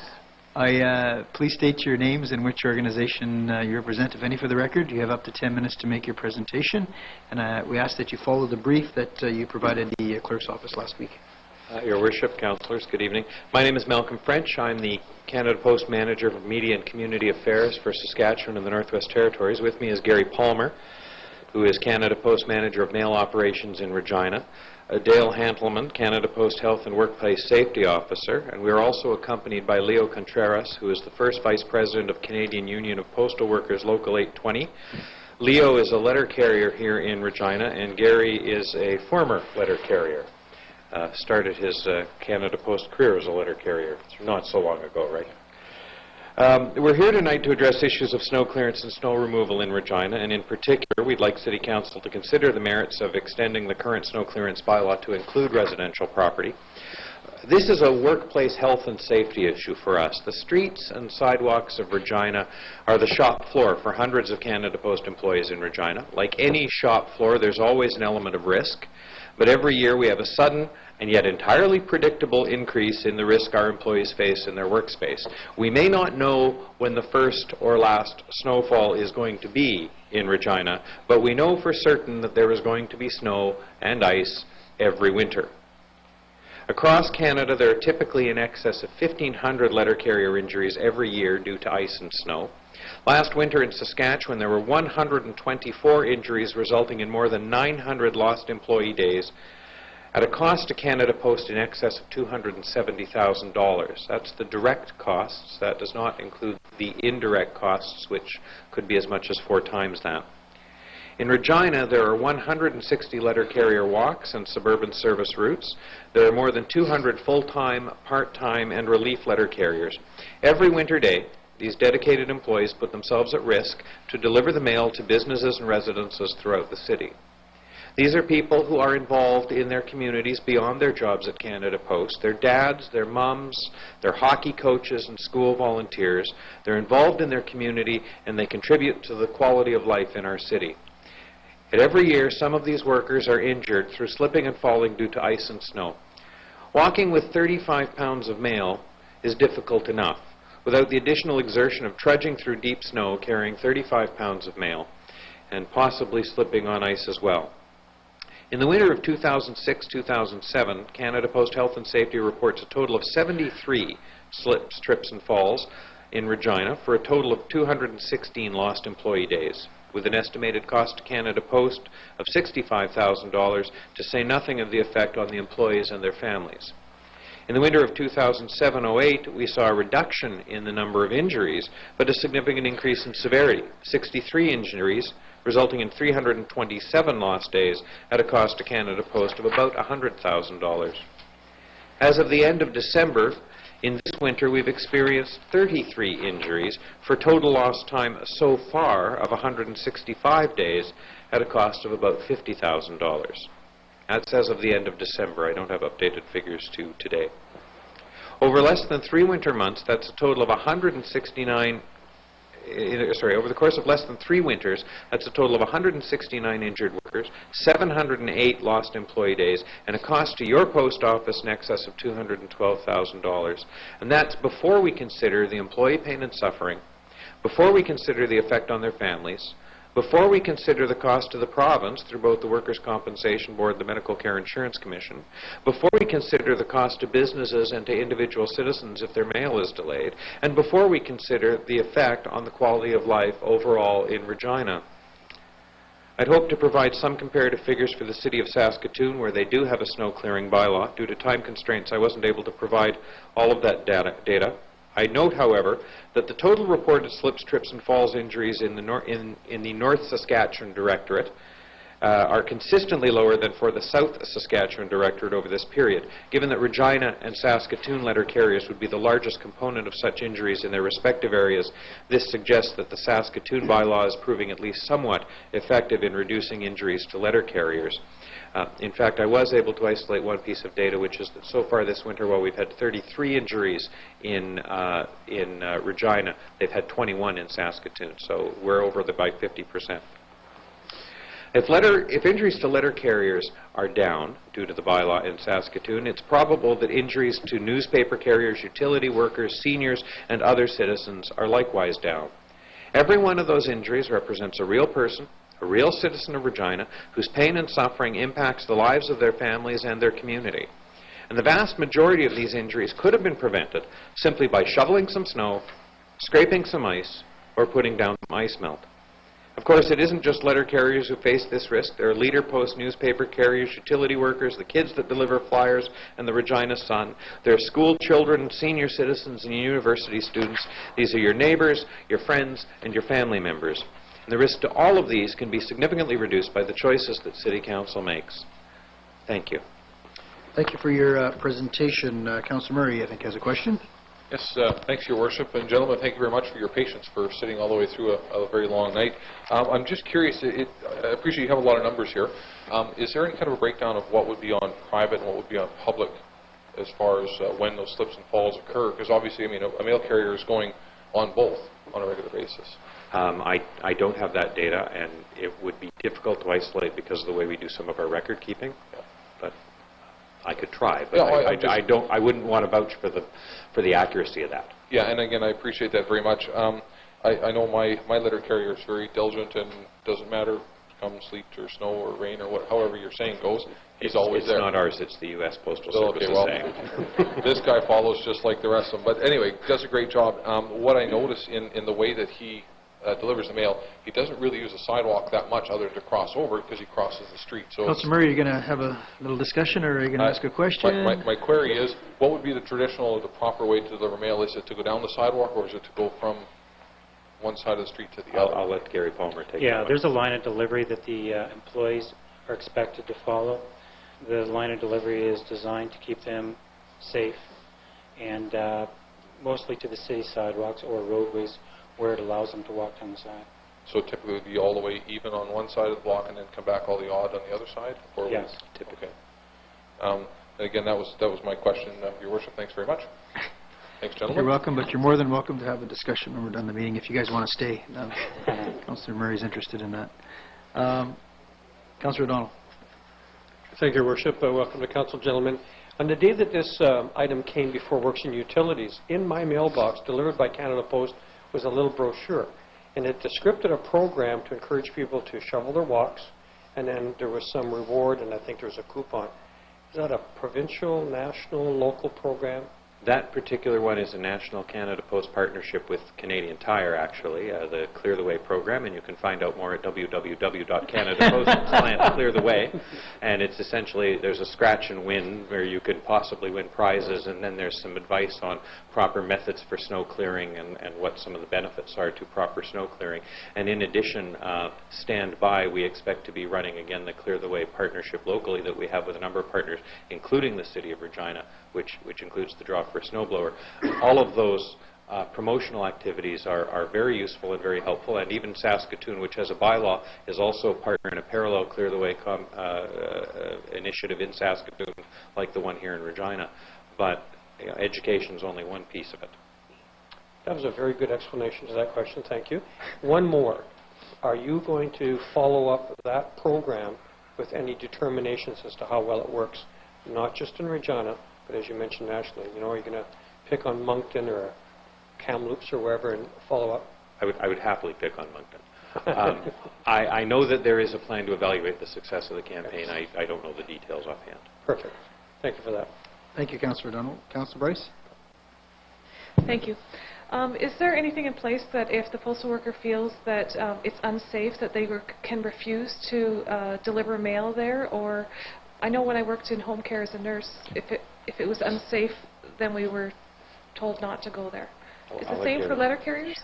Yeah, we have an internal process to identify hazards on the route. Some of those hazards can be structural hazards, some of them can be environmental. After a snow event, certainly a significant snow event, hazard recognition can be brought forward, and at that time, either through the snow itself or plowing, can create hazards out on the route. The employee would identify that issue, bring it to the supervisor's attention. Mail service at that time would be suspended. So after a significant snow event, we can have anywhere from 30 to 250 customers in the city of Regina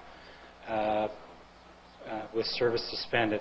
You know, that's a significant task for us to monitor that. Certainly on the outset, we want and expect our employees to work safely. That being said, once they've identified a point of call that requires our attention, now we've got significant resources tied up in going out to investigate that, contact the customer, and then provide a document that says, you know what, until the windrow is cleared away or the snow is shoveled, or perhaps it could be a step or a railing that's defective, that the service would be resumed. Thank you. You anticipated my next question. If I could just add to that a little, please. As Ms. Barrow mentioned, we've had cases in the city where the city snowplow has actually then piled up those hard clumps of snow on the sidewalk, and we've had a couple of cases, and Gary may have a better idea how many, where we've actually had to look at suspending mail delivery because of the indirect consequence of the actions of the city. Okay. Thank you very much.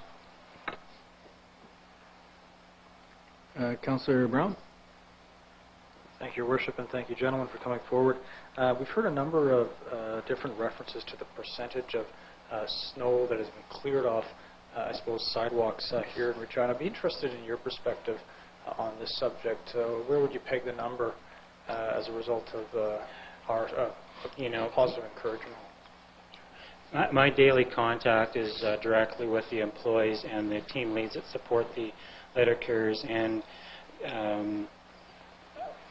I don't know if I can give you a percentage. Maybe better I could give the city sidewalks a failing mark for the percentage that's cleared in our way. We have a lot of difficulty out there right now. Maybe with your indulgence, Councillor, we could ask also Leo, as somebody who's on the line every day, to talk about his experience. Yeah, no, I mean, I'm not... My experience has been that it is not 75%. And I concur with the early presentation that the senior citizens are the first one to clear the sidewalk, and we are happy to see that. Unfortunately, they clear their own sidewalk, but the rest sometimes is just left for 2-3 days. I will say that it's 50% of my walk, of my route, is 50%. Great. Thanks very much. I'll note that where I lived, I've just moved into Councillor Hinks' riding, but where I previously lived in Councillor Hutchinson's ward, the senior at the end of the street was the first one who was out, and he in fact cleared all the way down the street. I thought he was a godsend. Thank you. I don't think there are any other questions. Gentlemen, thank you very much for your presentation. Thank you. Councillor Bryce. I'd like to move CR 09-7, which is the review of the winter snow maintenance policy. Recommendation is that the administration continue their ongoing review of the winter maintenance program with respect to performance, effectiveness, and any proposed amendments and removal from the outstanding lists. The administration felt that in the 2007-8 winter season, we experienced the below normal snowfall. And as a result, we weren't able to get data that would give us good results, accurate results for this. We did talk at the committee meeting about the snow around bus shelters and the sidewalks leading up to bus shelters, and it was mentioned that they have their own program. Having said that, a question I have for administration to start off with is, obviously one of our delegations has spoken with somebody who does that for a living. They mentioned they don't do the sidewalks around, they only do in the bus shelters. How do we change that so that people can safely get to the bus shelter? Your Worship. Who's going to answer that one? Mr. Schoberg? Your Worship, I'll answer that. At this point, the inside the bus shelters is looked after by the facilities area in partnership with the Community and Protective Services Division. They certainly look after the sidewalks around the bus shelters, and from a, I guess, within the bus shelters themselves have a regular rotation that they do that right now is not necessarily allocated from a snow event standpoint, but is a regular schedule that they deal with. Obviously, we're having issues with that in this city, so I think that's something we really need to take another look at. I also have spoken to some transit drivers who have told me that the 10 feet around the bus stop that's allocated to be cleared isn't enough to actually swing the bus into, safely drop the transit riders off the bus, and you kind of have to guess which door to use because there's only 10 feet and the bus may be 30, 35 feet. So they're wondering also, I'll get your opinion. Is this something we're also taking a look at, or are we happy with the 10 feet? Your Worship. Ms. Campbell? Yes, Your Worship. I'd like to answer that question. Since our Works and Utilities meeting last week, we've done some follow-up and we've discussed these issues with our Facilities Department that does the inside of the bus shelters in the immediate area, and the Roadways Operations Department, my department, does the plowing and the sidewalks. So we do need to improve some of our communication processes, and we've identified that, where maybe the transit operators can highlight a few of these locations that we may have missed or we need to go back and correct. But we're working on that, and we'll continue to improve reviewing these items and so that we can deliver the best service that we can. Thank you for that. We've also heard that the 75% that the survey was done maybe that was last year, but it's not happening this year. How do we go about getting the data so it's correct and so that we can make an informed decision next year when this comes forward whether we should have a bylaw in place or not? Yes, Your Worship, I will handle that one as well. We will be redoing that survey, and we will make sure that it is statistically representative of the city, and we will share the results when they are ready. Thank you. From all areas of the city, Your Worship? Your Worship, yes, that is correct. Thank you very much. Thank you, Councillor Bryce. Councillor Berger? Thank you, Your Worship. I have a couple of questions. I want to start by thanking the administration and the workers across the city for doing a great job this winter. We have all seen a marked improvement, and it's also policy related, but it's also those who actually do the work have done a great job. So, and also the communication of our priority system has been communicated very well and very clearly to the public. And I want to say on behalf of residents in my area, and I think others across the city, that a job well done in terms of the work we're doing. I have some questions related to what I've seen, though, and just maybe get some clarification. I didn't have a chance to attend Works Utilities to ask these, so I'll ask a few of them now. When we first looked at changing our snow clearing policy, we talked about having some snow routes that would be standardized. And I'm wondering if we have looked at that and if we're going to still look at that, or is that something we don't want to do, or how it might be in the future. Ms. Batson? Your Worship, that was certainly one of the items that we identified that would need to be looked at. There was a number of items that we do need to do further follow-up with respect to the policy, and that is one of the items. We've done some preliminary work, but that is one of the items we need to bring forward in the next review and to do further work on as well.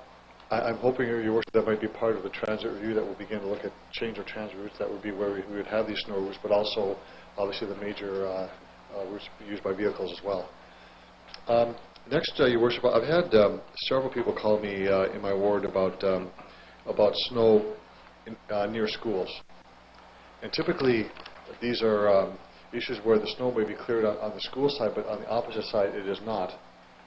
And what it typically does, and there's several schools that are like this, where because it's still on the opposite side of the school, the road becomes very narrow, and it's almost like a one-way street, and therefore it gets congested, and it's difficult for particularly at elementary schools where kids want to get out and they're crossing over where there's lots of snow. So I'm wondering if we could look at some way of having, firstly, the school itself remove a lot of the snow in front of the school, since it's their property. And we concentrate looking on the other side of the street so we can actually make sure it's actually a two-way street, particularly in early times after the snow has just come down. So I'm not sure if the administration has looked at that, if that was part of the discussion of Works and Utilities. I note that it's the issue of snow plowing at schools is to be removed from the outstanding list, and I just don't want to have this thing dropped so quickly.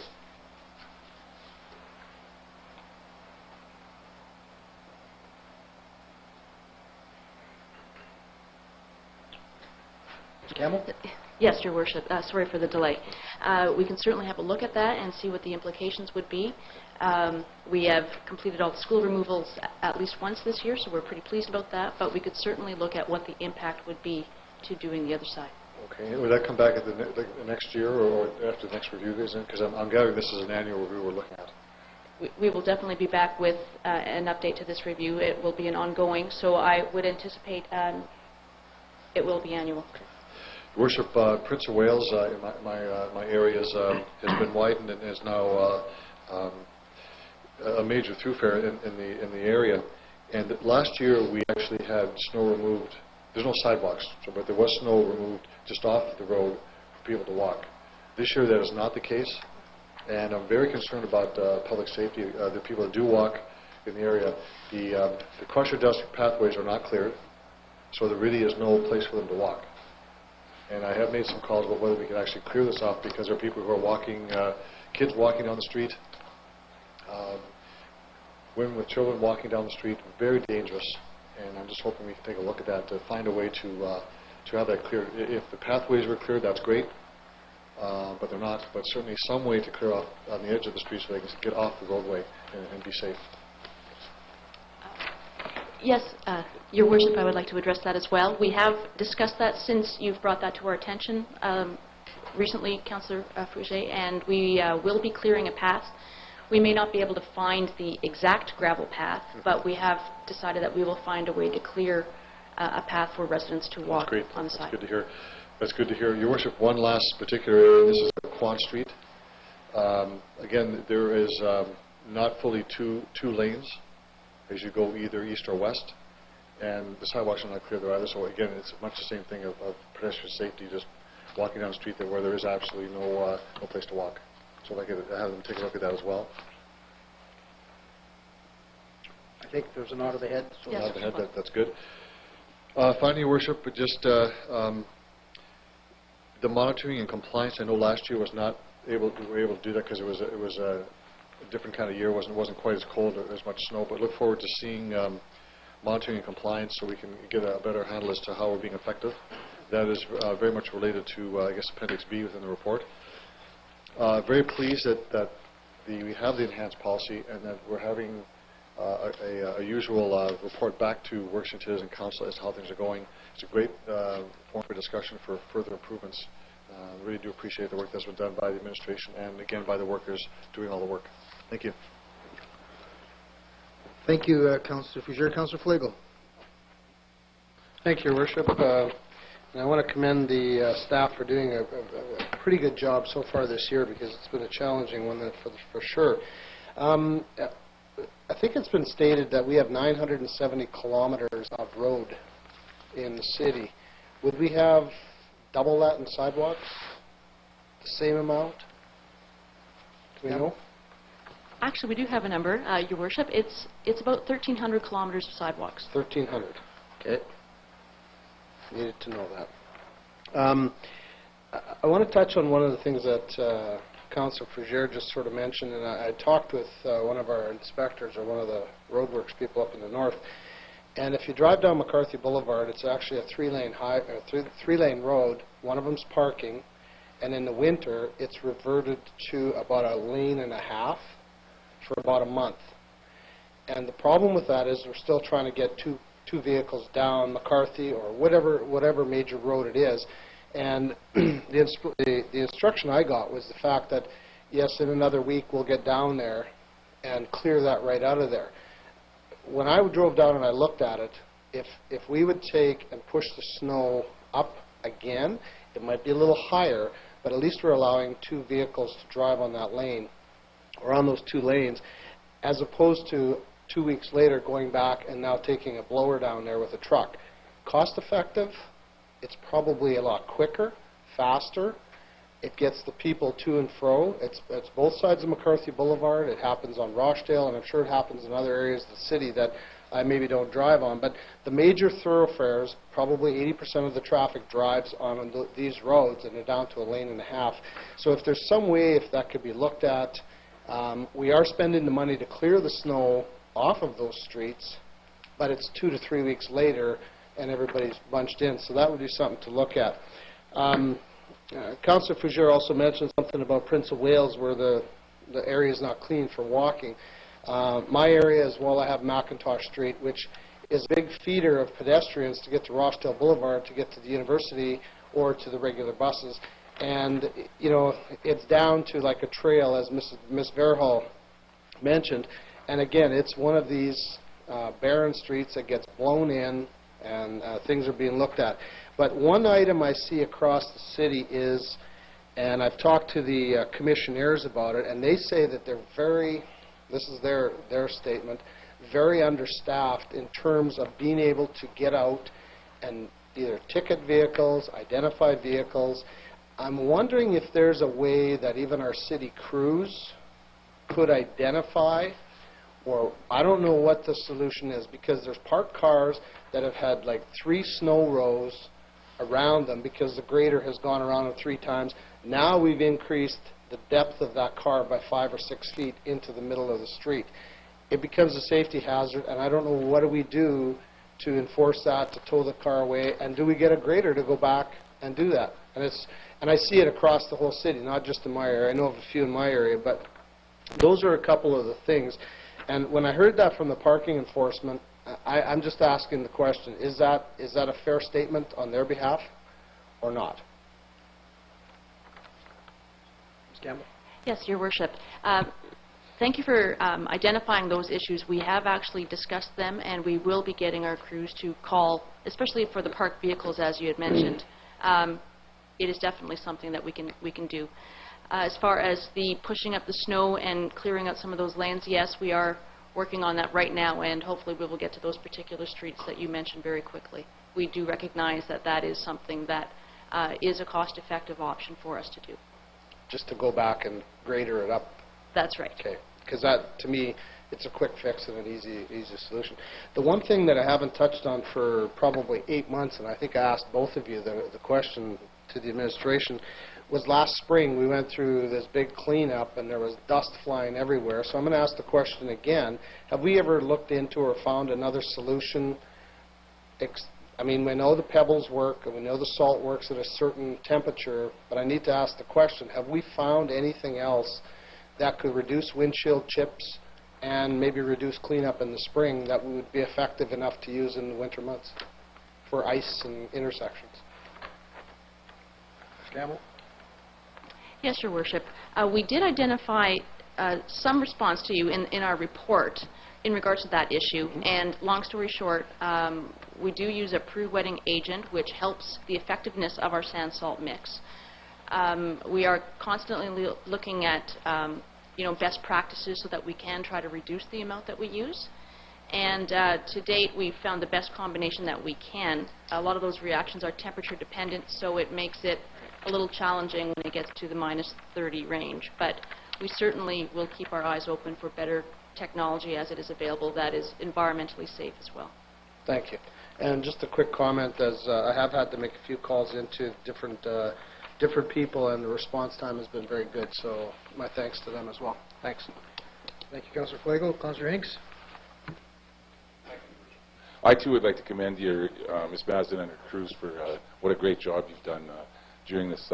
My whole life, I've lived in Regina. I've never seen us get so much snow and so much cold all at one time like we have. And I came home the other night, Saturday night, about midnight, and there was like 3 graders on McCarthy Boulevard working along with front-end loaders and trucks, and they look so efficient the way they're putting that stuff together out there. And everywhere I go, I seem to receive compliments for the job you guys are doing.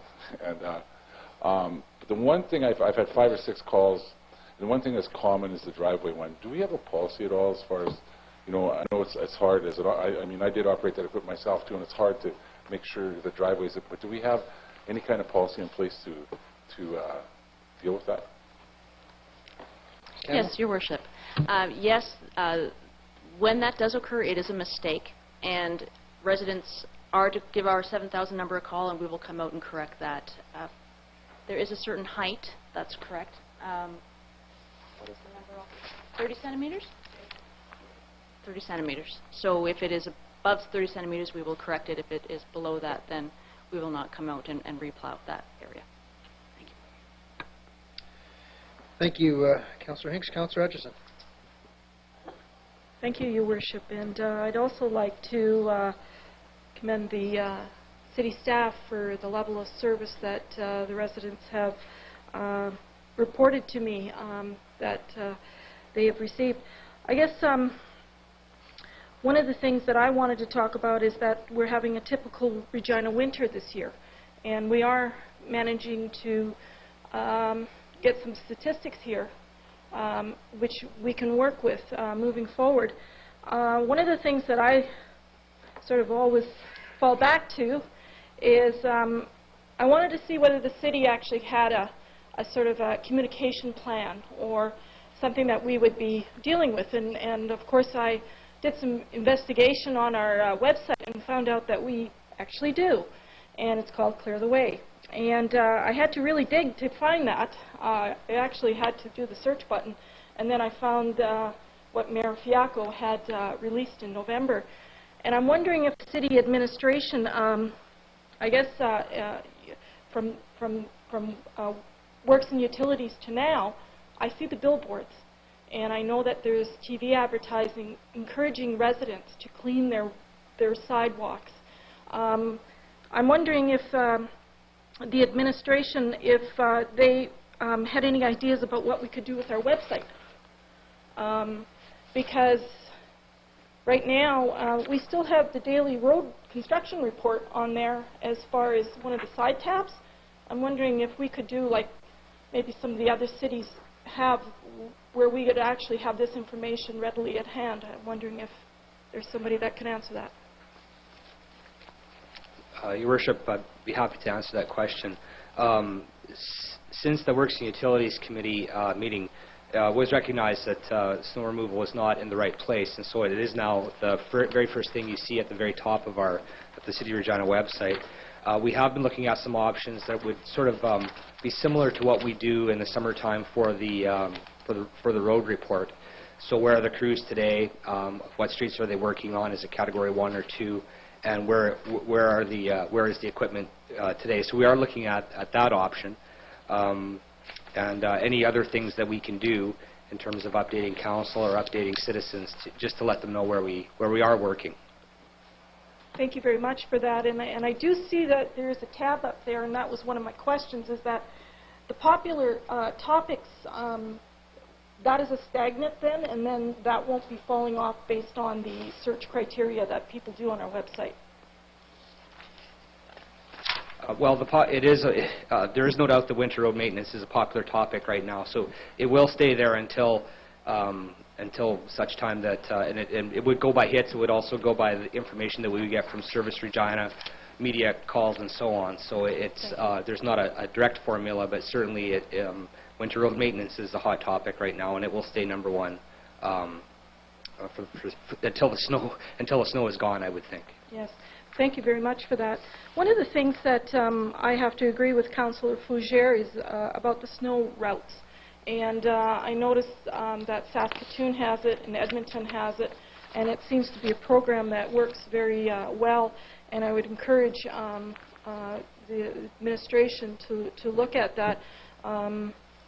Parked cars seem to be a real hazard on some of the busier streets that are a little bit sort of narrow. I know that I have some in the south end that really needs to have a good look at Ray Street in particular. That seems to be getting very congested, where you're having traffic coming into traffic and everybody's sort of taking their turns, sort of maneuvering. And I guess the last item that I would like to sort of touch base on is Saskatoon has a program called Snow Angels, where people are encouraged to look after their neighbors as well. And I was wondering whether the city, the administration would be looking at a program such as that.